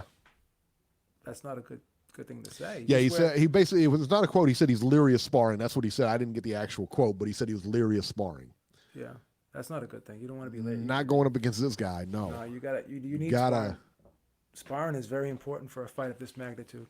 There's no question about it. Yeah, I mean, no question about it. Yeah, this is a big one. That's not a good look. Not good. It's not good at all. It's not a good look, bro. So I don't know, man. I tell you what, you get there and it's like, I don't know, man. Does he have? Let's talk about this Wilder fight for a minute here, because that's coming up. The press conferences this week, both of them, of course, talking trash and everything like that. What are your thoughts on this fight, man? Do you like Tyson Fury going in again, or what? I love Tyson Fury. I think he won the first fight. Yeah. But I thought he won clearly, too. I thought it was clear. But the problem is there's a lot of red flags going into this fight. The trainer change. You think that's really a red flag for him, though? Yes. Why? Because now you got to start from scratch all over again. You got to get acclimated to a new trainer. But didn't he have Sugar Hill before? But, he did work with them before, but it was a while ago. And you were under the Ben Davidson system for so long. Yeah. And Ben was preaching defense. And Sugar Hill does not preach defense. That Kronk gym is not a defensive style gym. No. And I don't know if you want to go head to head with this guy, Deontay Wilder. Now, you did rock him a few times. You had him holding on a few times in the fight. But those were the times also where he had you hurt and put you down a few times because you were getting a little overzealous. So first of all, I'm not crazy about the change in trainer at this stage. I'm a little bit leery about the cut. Then the outside things with WWE, and now I'm hearing he's saying he's going to be heavier for this fight. He plans on coming in at about 280 because he wants to knock Deontay Wilder out in 2 rounds. So he doesn't look like he put on a lot of weight. Doesn't look heavy. He looks fit. So Tyson Fury being the guy that he is, this could all be mind games. Be a ruse. This could all be a ruse. This could all be BS, just trying to play games with Deontay Wilder and play games with us. So at the end of the day, I'm gonna have to say skills pays the bills, and I'm gonna have to still ride with Tyson Fury. Yeah. Because I just think he's the more talented fighter. I think he's the better boxer. And again, people say he can't punch, but go back and watch that fight. He hurt Deontay Wilder a few times. Had Deontay Wilder quite a few, yeah, holding on in that 12th round. Yeah, you heard him in that 12th round after getting up. So yeah, yeah. I mean, with all that stuff being said, I still think he's a better fighter than Deontay Wilder. Just like I said, even with the long layoff, him not being 100%, I still thought he was a better fighter than Deontay Wilder. With all due respect to Deontay Wilder, because I love Deontay Wilder too. But Tyson Fury is my man. I just think that, in my opinion, he's the most talented fighter in that division. He's the most gifted fighter in that division, which with just pure boxing ability, reflexes, instinct. Right. Just knowing what's in front of him and just being one step ahead of his opponent all the time. Being able to do what he can do. Yeah. With that size and those dimensions is incredible. It is incredible. We've always said, at least I've always said, the guy that's going to beat Wilder is going to be a boxer. Because you're not going to match power with him. No, you don't want to play that But game this guy cannot box. He's not a very good boxer. I mean, in the sense that, like, if you take him and you take a guy who's schooled, he's not a better boxer than Tyson Fury. No. He wasn't a better boxer than Gerald Washington. No. He was losing just about every round to Louis Ortiz. No. And Louis Ortiz was about 50 years old. I don't care what anybody says. And Tyson Fury is the type of guy where he's not going to fight stupid. He's a very intelligent fighter. He's not reckless. He's not a stupid fighter. He's not an irresponsible fighter. And as you said, he is not a reckless fighter. So you got a guy that just has natural abilities, that's been fighting a certain way his whole career. Yeah. So it's hard for me to believe that all of a sudden he's just going to throw that out the window and try to knock Deontay Wilder out like that. I just don't think it's going to happen. So no, and he wants him to think that. I think that everybody knows. I mean, it's all mind games, basically, is what it really is. Yeah, it's just mind games. He's going to come in at 280. Georgie Porgy says Fury was seen limping at UFC 246. Something wrong with his leg? I don't know. I didn't see that. I know he was at the UFC. I know Clarissa Shields was at the UFC. I didn't see him limping. I didn't see him walk. I saw him take a picture with Clarissa Shields. That's about it. I saw him being introduced, but I didn't see him limping over there. I don't know. I did not hear that. Didn't hear that. Dale in Chi-Town says that Spilska was clearly up on the cards too before he was put to sleep. He was, and that's the thing. I mean, listen, man, Deontay Wilder is very one-dimensional, but it is one heck of a dimension to get past. Because in order to get in there, you have to be willing to trade, or you have to be willing to take some leather. Some leather will be thrown at you. But I'll be honest, man, that Ortiz fight, he looked terrible. I thought he looked completely terrible. So man, if Tyson Fury fights his fight again, because I think Tyson Fury can hurt him. I think he can get him in trouble. Listen, man, it's like I said, man, it's just, to me, it's one of those things where Fury has more ways to win than Wilder does. Wilder has one way to win every fight. He will not outbox you. He's only got one way to win every fight. Now, that being said, he's won every fight doing what he's done. And you can't really criticize his resume anymore. He's fought some really good guys now. He's got some good fighters under his belt now. Can't really say, hey, this guy sucks or he doesn't fought anybody. Yeah. Now, has he fought some people, if other people fought better competition? Sure. Sure, but you can't say he hasn't fought anybody. He's fought some good guys. And he's come out on top every time but one. Yeah. But he's never lost. You're right. Young Merv, you're 100% correct. Deontay's not trying to win rounds. Deontay said if perfect, I think in that first, what was it? I can't remember who he fought. I don't know if it was the first Fury fight or not. He says, you got to be perfect for 12 rounds. I only got to be perfect for 1 second. That's right. That's it. And he's right. He's right. only got to be perfect because when he hits you with that right hand, you're going. But now that being said, Tyson Fury took that right hand twice. Took that right hand twice. Yes, he did. And got back up. And I've always said this, and everybody said Mike Tyson is a murderous puncher, Ernie Shea, everybody. Sooner or later, you're going to run across a guy who can take your shots, who's able to take what you do the best and not be fazed by it. You know what I mean? Somebody who's going to be able to take those shots and keep coming. And then what? That's where we're at. You know what I mean? That's where we're at. That's where we're at. Yeah. So, yeah. That's true. Georgie Porgy wants to know, I guess, who are the names of the people Deontay Wilder's fought? Who are the big names? Well, I mean, look, man, he's fought Louis Ortiz. He's fought Arthur Spiltzka, who was a really good fighter, and everybody slept on him. I told you guys going in that Spiltzka was a good fighter in that fight. You did. Tyson Fury, Louis Ortiz. I mean, those are two big names. Two big names. Didn't say he has to win all of them. I said he fought them. Two big names. There you go. What else do you need? Has Joshua fought better competition? Yeah, I think he has. Joshua's fought better guys. But, I mean,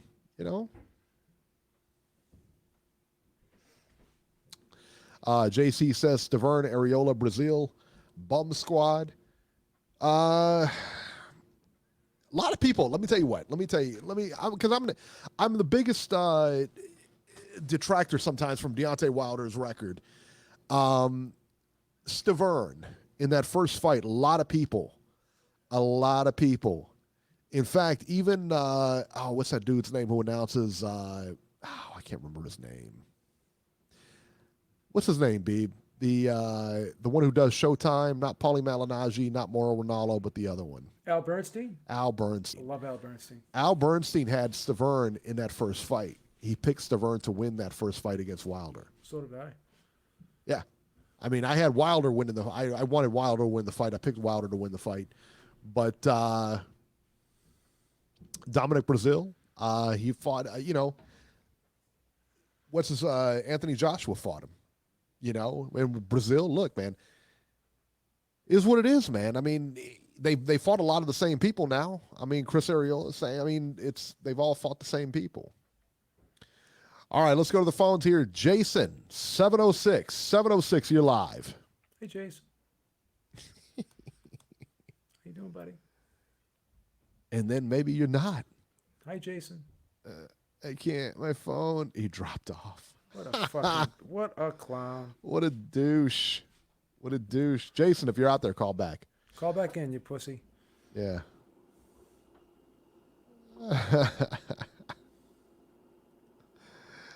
Georgie going in on Stavern.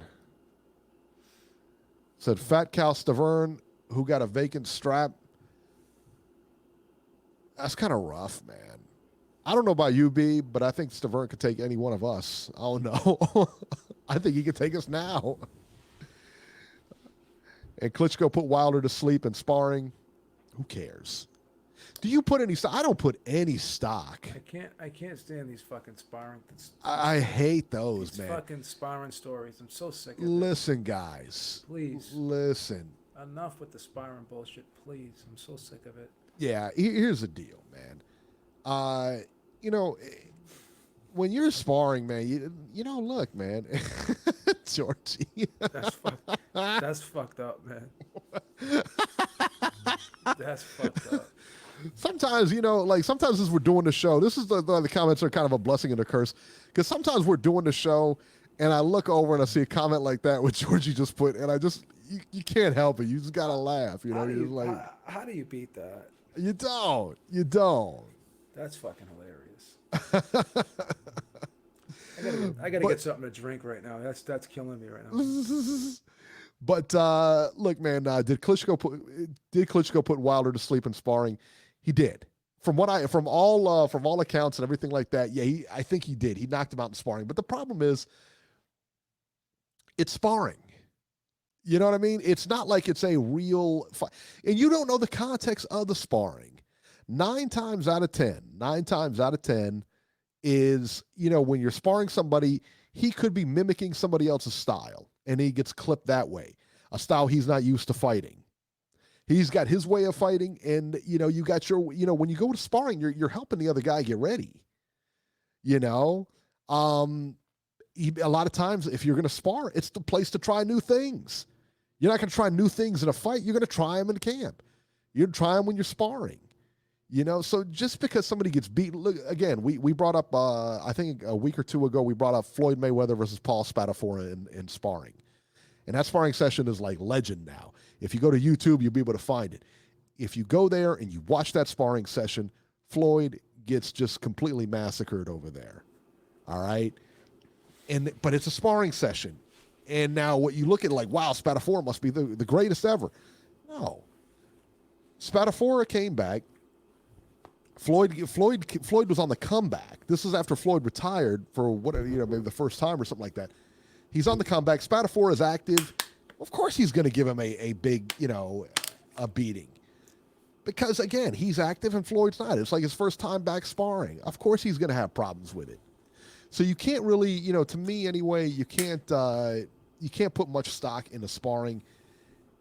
It never goes the way you think. You know what I mean? It's just because somebody gets beaten sparring doesn't mean they get beaten in the ring, in a real fight. They're two totally different things. Two totally different things. All right, let's go back to Jason, 706. Hi, Jason. Dude, you're fucking spreading lies like a little bitch. Fucking Vladimir Klitschko was on video a couple of years ago saying, I never knocked out Wilder. He said, I invited him back to like 2 times to my camp. He said, usually You're such a little douche. You're such a little douche. I said, by all accounts. You're such a pussy, How do you know? How do you know? Were you there? By all accounts, like, were you there? Were you idiot. hanging off his shorts? What do you mean? What do you mean? Yeah, did you see it? Just shut your face. What do you mean? I'm talking How about that? Vlad said it on video, you fucking idiot. Vlad said it on video. Dude. Shut up, homo. Whoa, he killed you. What? Heard me, son. What you gonna make up lies and then be like, oh, shut you up. can use Vlad's words. Get off Wilder's short, son. You guys are going to use... Yum, yum, yum, yum, You guys are yum, going to yum, use yum. Dylan White, the PD users. Dylan White uses PDs, gets busted, then starts rumors about Wilder, and you're fucking running with those? Come on, man. Not running with nothing, son. Not running with This guy's nothing. a PD user. Not running with nothing. You're like, oh, by all accounts. That means, by all accounts means, by accounts of a PD user. I mean, Jesus Christ. Have some standards. Come on. Manny Gatillo You with the comment. guys are doing a fucking show based on a PD user. Come on. Who's doing a show based on a PD user? What are you talking about, Dylan son? White. That's his story. He asked me. He asked me. Wilder got knocked out by Vlad. He asked me if he got knocked out by Vlad. I said, by all accounts, he did. Did I see I didn't see anything. By all accounts. By all accounts is like the most bullshit thing I've ever heard. That's just all that means is some fucking PD. I think you need to listen to yourself if you want to hear the most BS thing you've ever heard, son. Come on. Come on, son. Jesus Christ, dude. You have no moron. You have no American pride. Trashing your American No American pride. Based on some British joker. Fuck you, dude. Hey, do you like Trump? That is fuck. You're a Trump guy, right? You don't have any American pride either? You hate Trump. You don't have no American pride either, son? You should be deported to the UK. Go live with the fucking fat ass queen over there. That fucking. Whoa! You talking about the queen, son? You can't talk about the queen like that.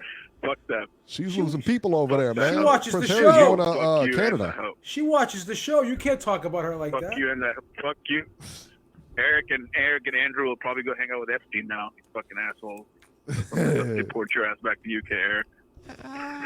They're gonna party with Andrew like it's 1999. Very disrespectful. Very Dude, what do you disrespectful. guys think It's a about queen, Rosario, son. man?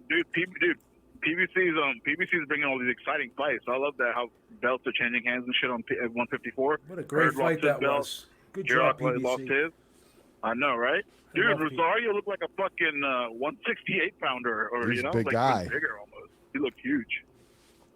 Yeah, man. He lost to Nathan Gallimore, didn't he? Nathaniel Gallimore. Did you guys see that fight? It was like a couple of years ago on PBC. He lost to him. I saw that fight. Did you guys know that? Yeah, we just Yeah. told you. He looked weak back then. Like he looked malnourished back then. Like he was talking about a story. He said, "Me and my brothers didn't used to have shoot. We were like 15 years old in the Dominican Republic, so that's the kind of poverty he comes. Play was crying. Well, I mean, So that's we've the been kind of guy he is, dude. we've been shipping him some mega fit meals. He's okay. Yeah, right? How about that? Yeah, you guys should sponsor him. We should sponsor Jordy it. said, "I'm the Antifa founder for the festival." You're an Antifa founder. Such a fag. Slow it down. Slow it down. Slow it down. I always hear Antifa, but I still don't know what that shit's about. Like I still don't know what it's about. I always hear about that shit. Antifa. Yeah, I don't know. What do you guys think about Charlo versus Rosario? That's bad. I think Rosario's all bad for Charlo. He's straight. He throws a lot of straight punches, doesn't he? Beeb? He's accurate as fuck. It's a good fight. I think it's a real good fight. I don't know if it'll happen. I mean, I know, right? Beeb said they got a rematch clause with what's his face Yeah, Williams. but So that sounds like bravado, dude. You think when they go see that tape, they want to go fight that guy? He got his shit pushed in. He doesn't want to fight that guy again. Come on. Did you see Breadman, dude? He was sitting outside the ring on the chair. He didn't even come in to check J-Rock. He had his hand in his fucking head. so my big payday's gone, He's son. one of those coaches, you know. He doesn't. Yet Breadman is one of those coaches that doesn't step inside the ring to give advice. He like stands. He says it from outside. So when J-Rock got knocked out, he was just standing outside the ring, like looking up, like what the fuck just happened? He didn't even step in. He had a look on his face like, what the fuck just happened here? You imagine your trainer not coming in after you got knocked out? Just sat on the corner. They thought it was a homecoming fucking dude. That Nathan, do you know that promoter Nathan Lakoyevic or whatever he is? He's got Benavidez. He's got Rosario. He's got Fortuna. He's the guy who found Sergio Martinez, and they said he's the guy who brought Manny Pacquiao to America. So he's got a great eye for talent. The promoter. So what do you want to sleep He's got a with lot him of now? fucking that what's his name? Oh, Shut up, faggot. the Argentine guy. I know who you're talking about. What'd you think about your homo-ass boy Connor beating up on that 50-year-old bum cowboy? 50-year-old bum. So great. Cowboy's a good fighter. Cowboy's a real good fighter. He's Yeah. a fucking bum. He's worse than Berto. He's worse than Berto. I He's remember worse than- fucking shut racist up, faggots son. were bashing fucking Floyd for fighting Berto. Dude, remember the fucking hatred Floyd got for fighting Berto? It was well-deserved hatred, by the Berto way, was for him fucking fighting Cowboy Berto. up. Beeb, was Berto and Floyd a good fight? Was it a Why? good matchmake? No. No, What's the difference son. between Connor How and do you Cowboy? go from Floyd was Pacquiao like and all these 40. top name guys to Berto? Shut up, son. How do you go from Khabib to fucking Cowboy? Cowboy's a good fighter. Cowboy's at 170. Khabib's at 155. What do you mean he's a good fighter? Motherfucker's got 20 losses, dude. Shut the fuck up. You don't know what you're talking about, son. What's the difference between Cowboy and Berto? Just tell me that. These guys are just. And Berto only had like 2 losses, dude. Come You're such on, an asshole. son. Connor looked good at 170. Fucking act like He Trump was over here. 170, son. He was 170. Who was 170? They both So what? were. He's fought at 170 before. He fought Nate. So what? What do you mean, Who so cares what? about the That's a fucking big weight, jump. dude? Who cares about weight? What weight? Dude, he's fought at 170 before. He's just a fat ass. He didn't want to lose weight again. He's a fucking fat motherfucker. Yeah, he Fat looked it drunk, on the dude. scale, didn't he? Yeah, he looked it on the scale. Yeah, he was completely ripped up. He was jacked at. Yeah, yeah he's a fat drunk son. compared to fighters. He didn't want to lose weight. Come on, son. Come on, he's not in shape. He's been drinking that fucking proper piss for 2 years. You know he didn't want to come down to 155. piss. That Proper motherfucker gassed out in like 30 seconds. That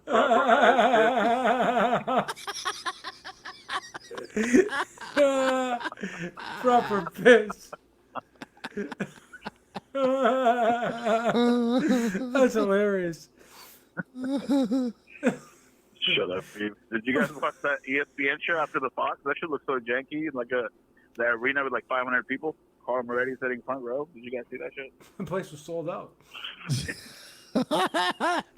Shit was like 500 people. How many there. people were there, Beeb? Did you see it? 3,000 NPC. I was counting them. It was like at least Like 16. Empty. Did you watch the 16. show? It looked so jank. I didn't even. You know what? I didn't even take. I 20 didn't even people. notice. I didn't even notice how many people were there.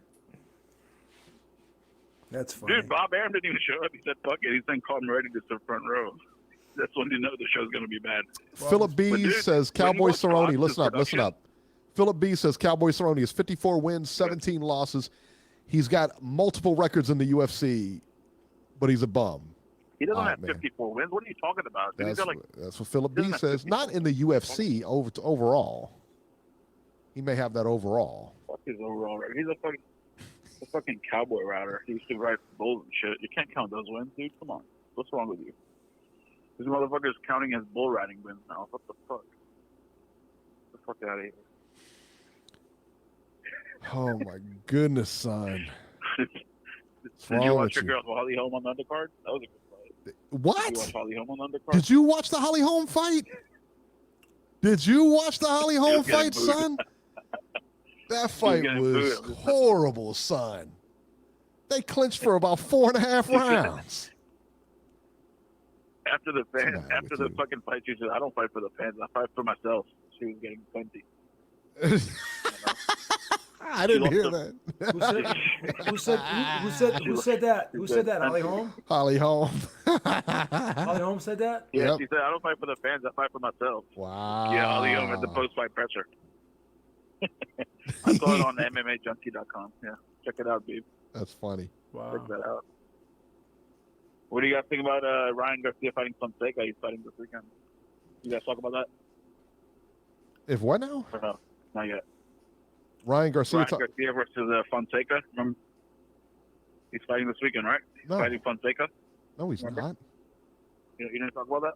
He's not fighting Yeah, he this is. weekend. He's Where? fighting it this weekend, dude. Where? In L.A. L.A. I'm not seeing it. He just had his media day. I'm not seeing it on the Yeah, schedule. this Saturday, coming up I didn't know Saturday. that. Yeah, I'm not seeing it on the Saturday schedule. And dude, You know all these people are why? talking about Wilder You know this past why Saturday. I didn't see it on the Saturday schedule? Because it's not on Saturday. It's on Valentine's Day, son, February Saturday? 14th. Why don't you get it Okay. together over there, son? What are you getting your? Where are you Jason, getting your info from, son? Jason, what are you getting your boyfriend for? Where are you I getting just your saw his media info? day, so I thought his fight- Reddit, son? I just saw his media day today, so I thought his Jason. fight was getting close. Hey, yeah, what are you getting your man for what are you getting your man for Valentine's What are Day? you getting your boyfriend for Valentine's Day, Jason? What are you getting your boy? What'd you get, Eric, Beeb? What'd you get, Eric? Don't worry What'd you about what get, Beeb got. What are you What'd getting you your guys boy? get each other? The boy you sleep with, what are you getting him? What'd you almost get each other? What'd you almost get each other? What'd you almost get each other? Eric, what did Montero send you? What did Montero send you, Eric? What did Montero send you? This is so If what funny. now? What if Montero did what? Eric, what did Montero send you? What was his gift to you? What is he going to give me? I don't know. What'd you get your boyfriend, man? What'd you get him? What are you getting, Tank? What are you getting, Tank? What are you getting, Tank? Tank.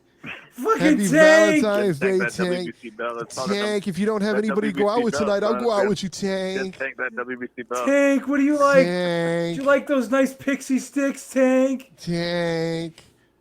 You like the grape flavor, Tank? I'll get it for you. You like the grape flavor? I'll put it on my lips, Tank.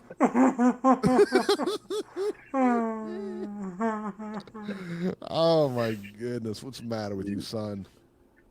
What's wrong with you? Tony Ayo said it's Jeison Rosario, PBC. Everybody that fights on PBC is PBC. Come on. What do you guys think about Danny with the Red Cash? Don't sleep on that fight. That could be upset too, dude. Don't be trashing that fight. That's Son, a that good fight sucks. Neither one of us think that's a what good people fight. said about J-Rock versus Rosario, dude. That's what people do. Rosario was 33 to fucking 1 underdog. What are you talking about? Yeah, That's Beeb the said he same was only shit. 12 to 1. Listen, Beeb said he's only 12 to 1. No, it was 33 to 1. Where? At least What Tekbak book? said that. At least Where? Tekbak is the goat. Where? The Jew Where? book. The what? He didn't even know. He He's didn't even really- know. Listen, He's according to really Five Dimes, Beeb said he was 12 to 1. That's what he said. What is there? B? What is Red Catch? You know? With the odds, I can find out. You can find out. Check it out, good. I'm curious to see what the odds are on that. Hey, Eric, did you watch Vito Melnicki? Did you like that guy? Who? Good. Vito Melnicki Jr. Isn't that his name? Melnicki. No, I don't know. Melnicki. I don't know. I didn't see it. He's a prospect. He's probably off the PPC card. You don't watch it. No, I You didn't just watch watch the it. main event. Nope. You watch the J-Rock, that's it. Just the main event. Yeah, watched Ivan- on the Fox. Ivan Redcalf is a Dave, what is it? he's a plus 1,000. Danny Garcia is a minus 17. that? He's a minus that a 10? 1750. What is that? A 10-1? So 27. So you get Yeah, so it's a better odds. 2750. 2750 divided by 2. And what was It's Rosario? he's like a 13-1, like almost a 14-1 underdog. Yeah. So Same it's as the same as Dylan's Rosario? son. The same Rosario? as Rosario, pretty All much. right. Yeah, so that's what I'm saying. Don't sleep on that fucking fight. Don't Come be a on, bitch. son. You gotta put You need to promote you boxing. gotta put You guys are- 1,000. Dude, you guys are big enough. You guys are big enough. Fucking Connor and fighting Cowboy. How are Do you you going to talk about realize- Greg Cash? Greg Cash and Cowboy are Do pretty you much realize if you want to No, bet no, on? son. Do you realize if you want to bet on Danny Garcia, right? You got to bet $1,715 just to get $100 back. Yep. Go think about that, son. Think How about much that. How much did you have to bet on Connor? Hey, Beeb, how much did you have to bet on Connor last night to win, or 2 nights ago? He was only a 2 to 3 to 1 favorite. What was the odds Yeah, he for wasn't Connor that and Cowboy? much. He was like a 3 to 1 favorite or something like that, I think. He's only like a 3-1 favorite. Yeah, because Yeah. the odds makers don't know shit. They don't know shit. That's the point. Oh, they don't know shit. That's why the Yeah, casinos. that's right. The casinos Casinos are just losing make- money hand over Yeah. fist. All these casinos, Shut up. all these They are losing money. casinos They are are. closing down. Yeah, that's right. You moron, son. All right, man. We're gonna get moving, man. We got a couple more guys And on the odds line. being- All right, guys, man. be- Late. See ya. You fools, son. See ya. All right, let's talk about. Actually, hold on. Let's go to 805. I think this is Corey. I think 805 is Corey. Maybe not. I don't know. 805, you're live. Hey guys, what's up? It's me. Haven't called in a Nacho, while. what's up, man? Say what's up. You know, Nothing much. I got to be honest. I'm a little disappointed, Nacho, because, let me tell you this. So he gets caller of the year and doesn't call to accept it. Beeb, what's wrong with that picture? It's like Andrew Ruiz gets the title and he goes It out just partying. disappears. Just went Goes out out partying. partying. He went out Just partying. went out partying. He was at the strip clubs. Yep. I heard you're way out of shape too. Hey, listen, man, I heard you're way out of shape after winning that title. That's what I'm hearing. That's what my I spies wasn't eating. told me, that you was way I out of wasn't shape eating after sushi. after. I wasn't eating sushi off of a naked chick like he was. Why not? You're the champion now. That's what you're supposed to be doing. Listen, if you can't do that when you're champion, I don't want to be a champion. You know what I'm saying? Whoa.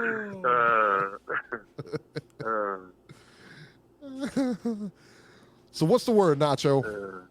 What's the Nothing word? much. What's the word, Notch? Just watch these fights this weekend, and yeah, I don't know. It was funny because I don't understand how all of these, so-called prognosticators and everything were saying that Rosario was like a chump. Like, I found that really hard to believe because I had been watching like his last 3 or 4 fights that they had shown him when he had been on TV, and he had actually been fighting really well. So for them to sit there and act like, he was going to get rolled by Williams, I just thought that was completely disrespectful to the guy. And he proved me right on Saturday. He was there the whole time, and he didn't back down, and he went toe to toe with Williams, and he caught Williams with a couple of good shots and hurt him, and took him out, and that was huge for him. I mean, it's a good thing Williams has the rematch clause, because if not, he'd be looking really bad right now, not having the ability to get another shot at Rosario, because I think Rosario probably would have gotten a shot at Charlo or something had they not had the rematch clause. But that was a really big win for Rosario, especially since a lot of people weren't giving him much of a shot to be competitive anyway. So, it'll be interesting to see when they do the rematch. But I just think it's a bad look for Williams that he had to sit so long before he got another fight. Like, the guy had to sit almost 8 months before he got a second fight, waiting on. Was that his on doing Jared though? Hurd to But make would up his mind. well, okay, I was going to say, was that his doing though, or Yeah, I mean, you know, well, I think it was. I don't think it was his doing. I think it was, the PBC, because I think they wanted him to fight Hurd, and then when Hurd changed his mind, he kind of got stuck in that no man's land where it was like, well, it's too late to schedule anybody else, before the end of the year. So he had no choice but to wait at that point. I'm sure they went to him wanting him to, fight Hurd again, and Hurd, for some reason, just took his sweet time before he decided to say, no, I'm not ready to fight him again. And that kind of screwed him over. But still, that was just a bad look that he didn't get another fight in between that win and then this weekend's fight. I think he should have been given at least one fight to, stay active and not be waiting. But, oh well, it is what it is. And then with the other one, the Colbert Corrales fight, good God, that was so tough to watch because neither guy really wanted to engage.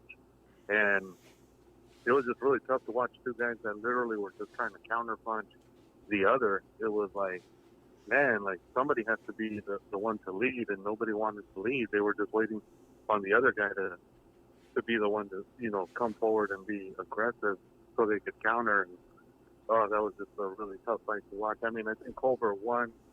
I didn't necessarily agree with the scorecards. I thought the scores were a little too wide, but, I think they got the right guy. I thought he won that fight. And then the other fight with Spencer, I don't know what they do with that kid, because honestly, I'm not seeing what they're seeing. Like, at this point, I'm not sure if he's as talented as they claim he is. Like, they're giving him guys that he should legitimately be getting out of there, and he's going the distance. Like, I think they're going to have to figure out a way to, take that kid and give him off TV fights and let him develop and, get better without having, the cameras on him when he fights, because I'm just not seeing him being as good as they claim he is. I mean, Brian Kenny was talking about he's like one of the best prospects on their roster, and I'm like, after watching that, I'm like, I'm not so sure about that. That's an indictment if that's what's considered one of the best prospects. And he's going the distance with a guy who's 6'3" I mean, that's not a good look for him.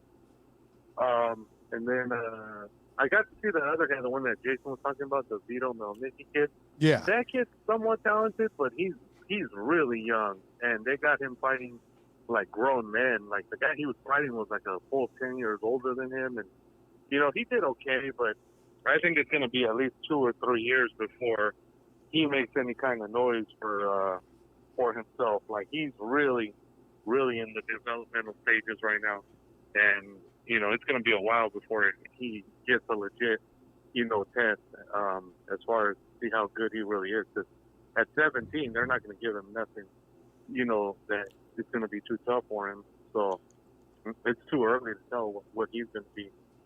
And with the Top Rank show, the Verdejo fight, I don't know. I'm kind of confused as to what they're doing with Verdejo. Yeah, they got him out of Puerto Rico, and he's no longer with the guy that was training him his whole career. They gave him Ismael Salas, but the guy he fought wasn't a killer, and you would have thought that this was a perfect setup for Verdejo to go out there, take this guy out, and look good again, and he basically had to go the distance with the guy, and he didn't look all that great.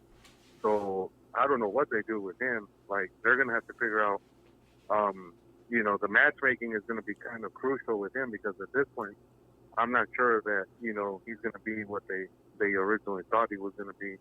He just seems like he's in a really weird transition spot right now, trying to figure out what his identity is going to be and what kind of a fighter he's going to end up being. But, he should have beat this guy easily, and he didn't, and I just think that's a bad look on his part. And the main event, that was really tough to watch. I thought it was going to be, two guys going at it, but both guys were so overly cautious that I just was like, man, like no one wants to take a shot until towards the very end when they finally started to try an exchange, and Seals just got caught by that right hand, and it was over. But before that, both guys were just really hesitant about going at each other. And then just real quick, I agree with you guys. I don't know why Jason's acting like Ivan Redcatch is supposed to be like this really good fighter that Danny Garcia's taking on this weekend. He beats an old Devin Alexander, and that all of a sudden makes him a legit threat to Danny Garcia? Like, really? Like, is that how low we've sunk in, that beating an over-the-hill Devin Alexander makes you a threat to Danny Garcia at this point? I mean, we're talking about Jason. I don't know. I just think right. It's just Jason. You can't take Jason. Yeah, serious. I just think that's kind of that's a bad look if that's all it takes nowadays to be considered a contender. Right. I mean, I think Garcia's going to take him out easy. I don't think that's much of a fight. If Garcia doesn't take him out like in 6 or less, I'd be very surprised. So, yeah, I mean, we'll see. The fight that is kind of interesting though on that card is the Hurd Santana fight. Like, I think Santana's a small dude, and he's being asked to move up to fight that monster at 54. It's like, big guy. Man.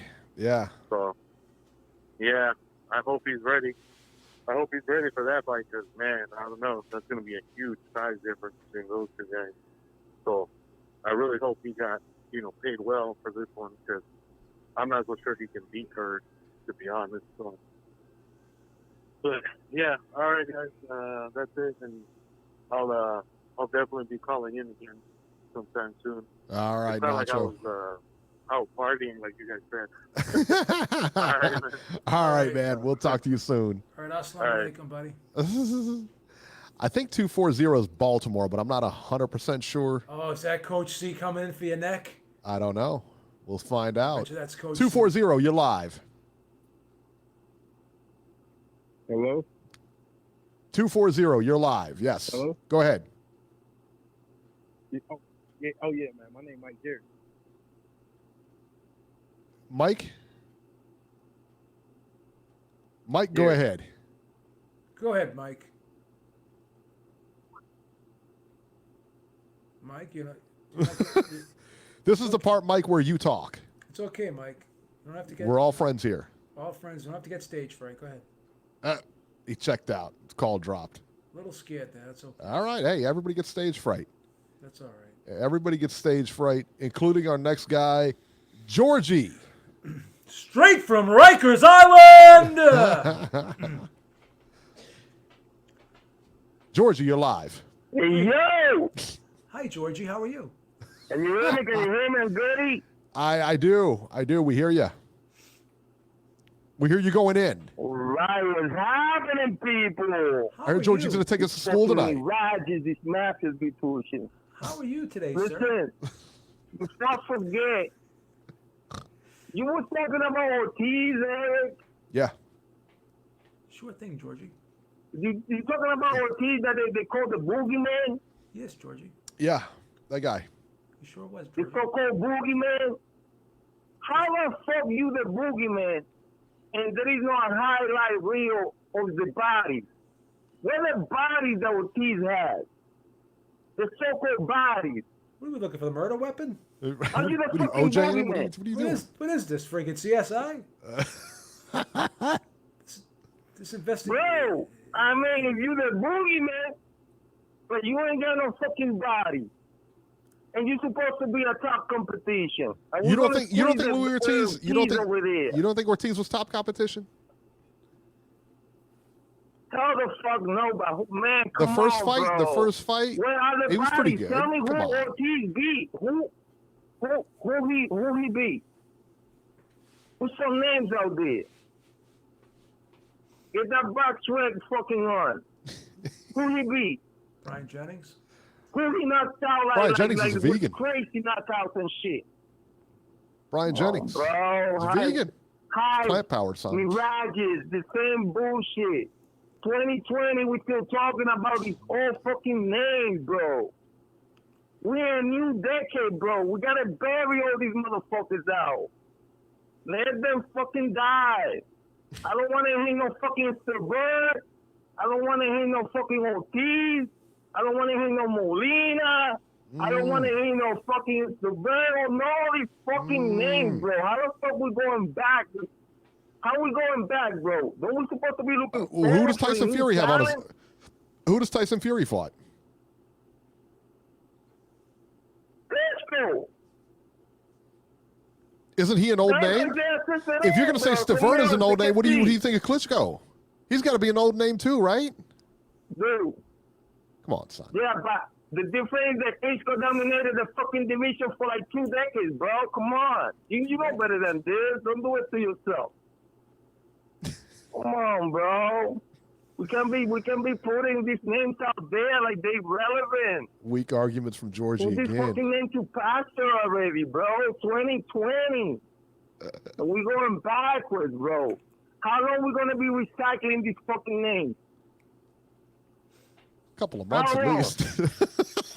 Every little step I take, bro. we will be there. Every little move I make, we'll be together. Listen. Georgie retiring people like Robbie.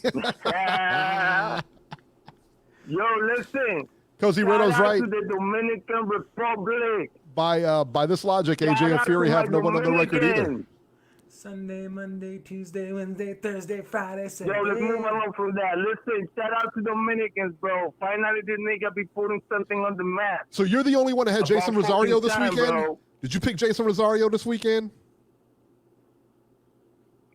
Now, listen, this is where he's at, bro. This is where he's at. 154. Easy. Being the most competitive division for fucking years, my nigga. Don't you remember when Cerrone fucking dodged and fucking died his way doing 156 pounds and 155 and never fucking really fighting 154? Dodging Mighty fucking Jesus, Mighty and Joseph, dodging everybody 154. On 154, anybody can get it.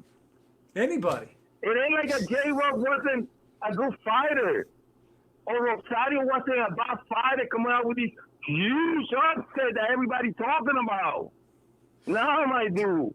Anybody can go 154 at any time. Anybody. On 154, dude, that's a murderous road. It's been like that for an ill minute. But what these fucking mafias do, we got an upset of the fucking year. You didn't think that was an upset? You didn't think that was an upset? That wasn't an upset? You didn't think that was an upset? This is the question, Eric. Eric, follow me here. How many bananas do you think there are in the world right now?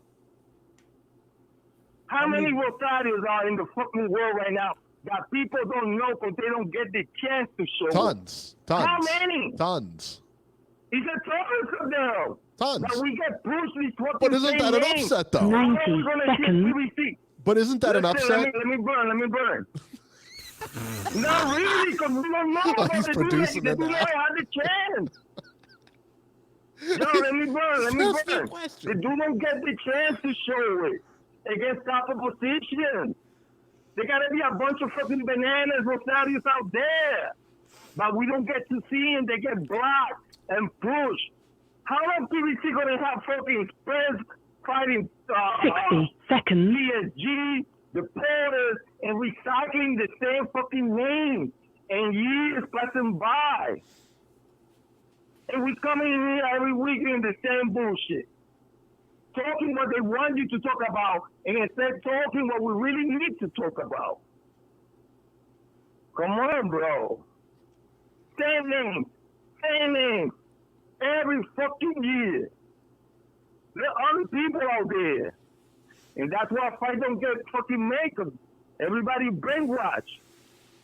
How do you think Rosario going to have that belt? He's Dominican. He's on the same Cuban train. No fan base. If Rosario goes to a decision, he's getting robbed.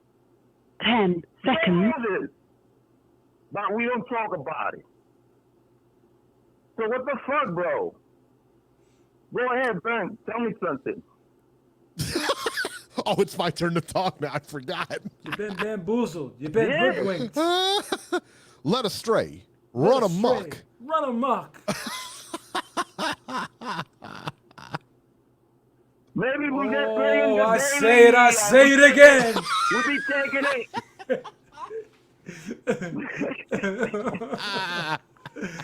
Yo, I'm serious, man. I'm serious. Listen, we're getting played by this mafia left or right. Same fucking name, same recycled shit. Sick of it, bro. 2020, there's a lot of names that we don't even have to mention. We don't talk about it. Bury these motherfuckers. Just bury them. Let's see, yo. I hate Bob Arum. Bob Arum being a piece of shit for the illest. Whoa! Whoa! You can't say that. Oh! Bob Arum is a reptilian alien with no empathy for humanity. A friend of the show. He's a friend of the show, for How Christ's dare you sake. talk about a friend of the show like that? listen. You think you are? But listen. Bob is giving Tio that chance. Fresh blood. Right there. At least that motherfucker's going to have the opportunity to accomplish greatness at the right moment. When it needs to happen, when they're young. Like back in the days when we used to have fucking champions at 20 years old, 19. Early motherfuckers who can really have it. And instead of having all these motherfuckers fighting when they almost 30 years fucking old, bro.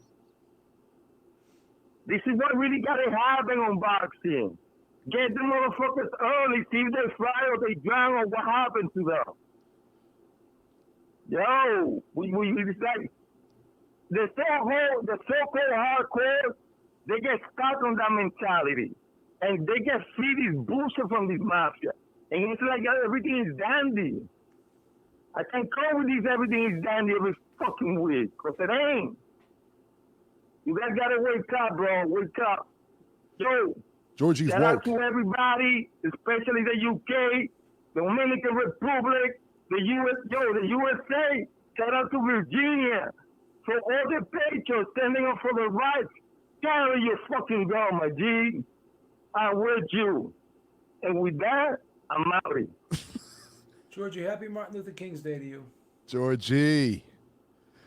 All right. Let me ask you a question, Beeb. Do you think there's like, as Georgie's talking, like a line of people waiting to use the phone behind him?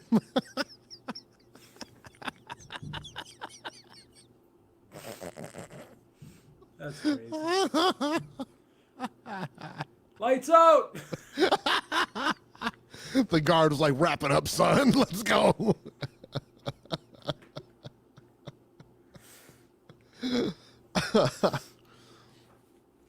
My goodness. How do you follow that? How do you follow that? I don't know if you can.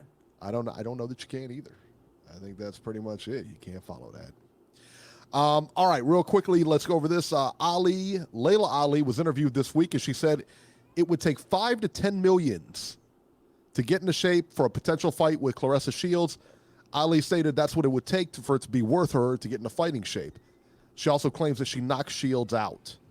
Shields told TMZ, let's keep it honest. Don't say that I'm not talented because I'm the most talented female fighter there's ever been in the history of boxing. Layla Ali is all bark, no bite. If a girl called me out, I answer. She fought against soccer moms and probably strippers or something. I fight real fighters. Wow. Those are fighting words. You think that fight comes off, Beeb? I just don't see it. I don't think it's worth $10 million, do you? I don't know if any. I don't think it's worth $10 million. I don't think any broadcaster would put up $10 million for that fight. No. Why? I mean, no. I can't see it. And, like, do you really sell out an arena with that? I don't know if that could headline, no. I don't think it could headline, man. I mean, I know it would be the headliner. I mean, listen, man, Layla Ali was probably the most popular boxer, female boxer over time. That being said, I don't know, realistically, can she beat Claressa Shields? Now? Yeah. Well, first of all, she weighs. She used to fight at light heavyweight, first of all. And I think the lightest she's ever been. 168, wasn't it? 160? 168, I think. Yeah, she's a But- big girl. Yeah, she's tall. She's like 5'10", Yeah. and she's pretty built. I mean, she's in great. Even now she's in great shape. Yeah. You know. So, Well, she does fitness and all that other stuff. I mean, Yeah. she's very fit, but she's not fighting fit, but she's fit. You know. Yeah, she's in good shape. So Yeah. yeah. So just let me see when the last time she fought.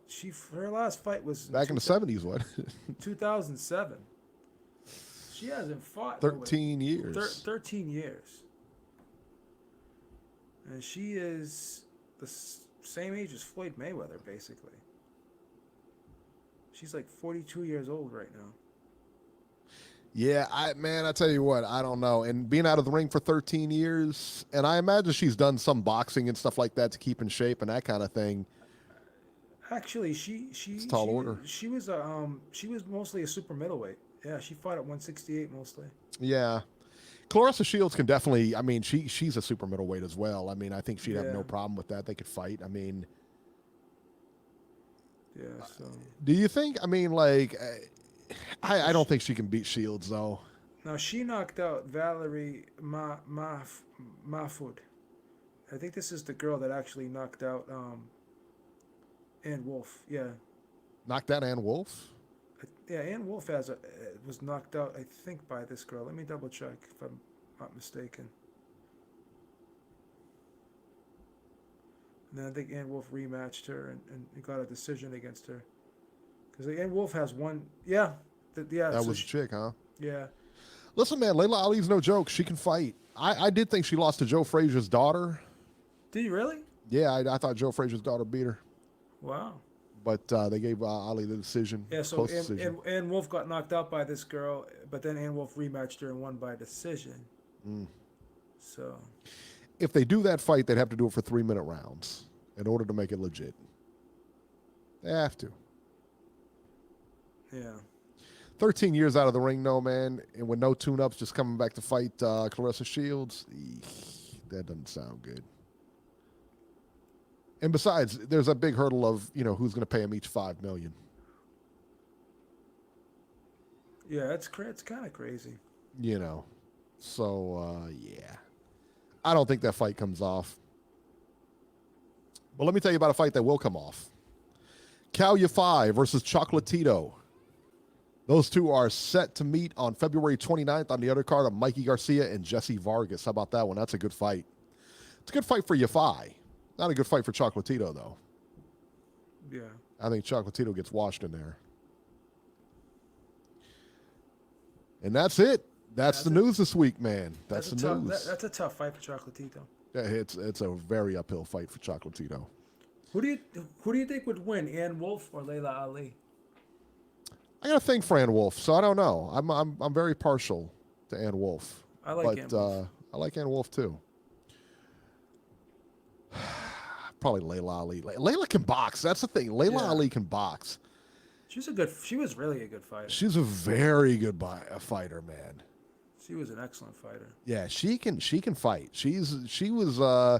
But she never fought anybody of the caliber that Shields has fought. I really believe that. I believe that Shields fights better competition. Really? Yeah. Who's Shield? Like, I mean, she got 6 titles. I mean, she's 4-time champion now. I mean, Christina Hammer. Yeah, I think Layla Ali only was a champion at 168, if I'm not mistaken. Oh, let me see if Layla Ali won a championship at middleweight. I don't think she did. Didn't you dump Christina Hammer? I thought you guys were dating for a little while. I love her. I thought you dumped her after a little while. I thought you guys went out. No, I'd never get rid of her. Never get rid of her. Keep her on deck. Yeah, she only won the super middleweight title, I think. Let me see. Yeah, she was only a super middleweight champion, and I think she only had the. Did she ever unify it? Yeah, she had like two versions of it. She had the she had an IBA and a WBC. But there was nobody around to really fight her either. Yeah, They she didn't never- really have a. It's not. It wasn't competition like it is now. A lot more competition, and they're better fighters now than they were then. You know what I mean? Lucia Riker, Christine Martin. Who else?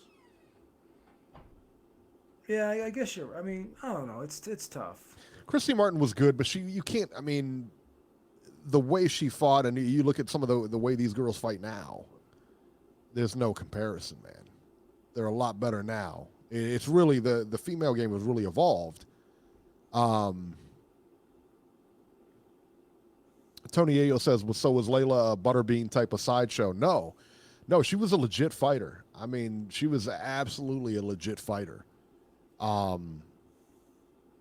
She was very good. Yeah, Very good. Think of Shields now. That's what Layla Ali was then. She's very pretty too, Layla Ali. Yeah. She's very. Yeah. And she does a lot of media. She does. She was on the Breakfast Club. That's where I think this went down, is on Sway or the Breakfast Club, something like that. She's on Sway. She was on the Breakfast Club. She does a lot of like fitness stuff now. So she's really into like fitness and that kind of thing. Yeah, and she's So in good, like I said, she's she in looks good shape. Well, she's on TV too, so she's got to be in good shape. You know what I mean? Yeah. So I like Layla Ali. yeah. Reese Mack said they had Ann Wolf back then. They had where's it at? Ann Wolf and who was it? Lucia Riker back then. Yeah, but she never fought Ann Wolf. And he said Mia St. John. Mia St. John was good, and she was like a trailblazer, but she was never like, you know, I think, you know, she was marketed very well, put it that way. She was a good fighter. I mean, she could probably take me, but you know, Christy Martin's good. Little kind of a slugger. Yeah, more slugger type than type. boxer. Than yeah. I don't know. Yeah. I'd be interested to see it. Yeah, I'd be interested to see it. You know what I mean? And I mean, let's face it. Who else is Clarissa Shields going to fight? Who else is out there? Who else is she going to fight? That's true. She's talking about going to MMA. There's nobody for her to fight. No, you're right. So why not try to make this? But again, can you make it for 10 million? 5 million each? No. That's not gonna happen. Way. That is not going to I wonder what Shields' highest payday is. I wonder what her highest payday is. I don't know. It's nowhere. I don't think it's in I couldn't even begin to tell you. The $500,000 range, maybe. Maybe. I think that's way pushing it too. Yeah. I don't know. That's a good question. Yeah. Tony Ayo says Mia St. John could take me too. Oh my God! I guess Mia St. John came out and said that she took steroids when she was boxing. Mia St. John did? Yeah, she said that. Cozy Redo said, "Go back and watch Layla Ali's fights and watch Shields now. I'm sorry, but the gap in boxing skill is crazy to me. I think Shields would watch her, especially now." He's 100% right. There is a big gap between them and, you know, her fights and the fighters she was fighting now and the fighters that Shields fights now. You know what I mean? Yayo says that $400K was Clarissa's highest payday.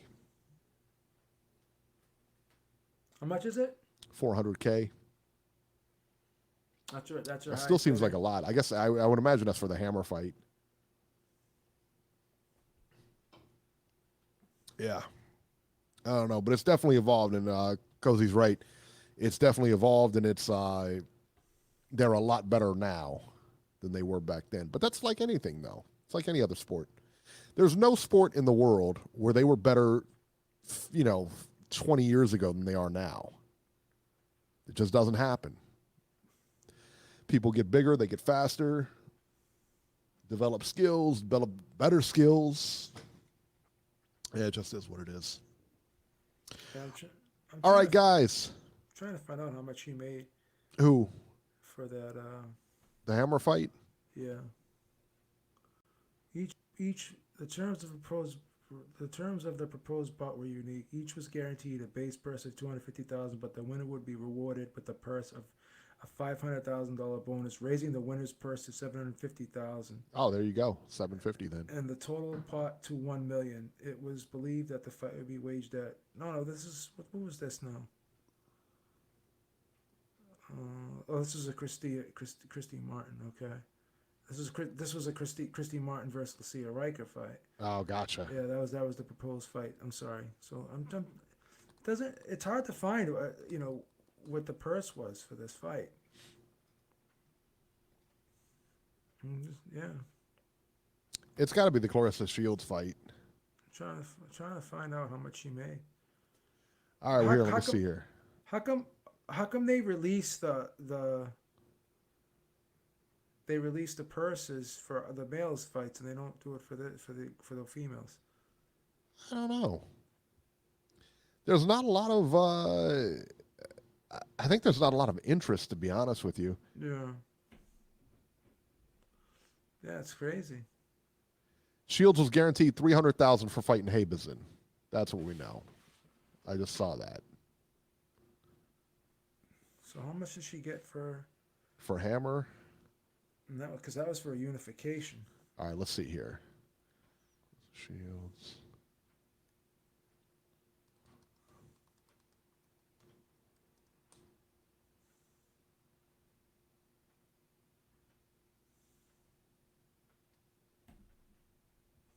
Let's see here. We're trying to look this up now.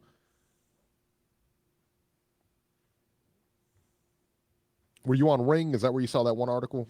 Yeah.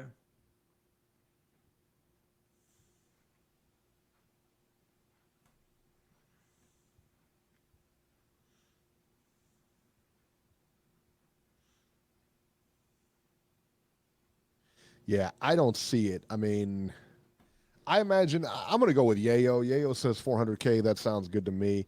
If she got 300,000 for fighting Habazin, then I imagine she got 400,000 for fighting Hammer at least. Yeah. You know, so I don't think that's out of the realm of possibility right there. Yeah, so it's not bad money. So No, how, not bad. So More than I'm pulling down. I'll tell you that. So how would they be able to generate 10 million? 10 million. I mean, you got to go. Listen, man, and you got to generate 10 million for both. So you're looking at 300,000. How much do you think Habazin got for that fight? Maybe 20. Maybe 25. Maybe. All right. So you had 325. So what was your total purse there? Your total purse on that whole card was probably like 400,000. Yeah. Maybe 400,000. You know what I mean? So you got $400,000 card right there. So you got to go from that. You know, you got to go from 400,000 to paying her $5 million. And then you got to pay Layla Ali $5 million. Where are you going to get the money for that? Where are you, not the money, but where are you going to get your payback for that? It just won't happen. You ain't got it. It's crazy. No, what do you think pay-per-view would, because it'll be on pay-per-view. So what do you think the pay-per-view would do on that? It won't hit $1 million. No. Ain't going to hit 500,000, son. No. For two girls fighting, it ain't going to hit that much. No. They never promote them anyway. No. If this was the UFC, be a lot different. That might be a doable number, but it's not. Not doable at all. Interesting. Yeah. So there you go. All right, guys, that'll do it for this edition of Ringside Reporter. As always, you can catch Joe Habib on Twitter at jhabib1 and find our YouTube channel at ringsidereporterlive.com. I'm at Ringside73 on Twitter, and we will see you next week. Peace, guys.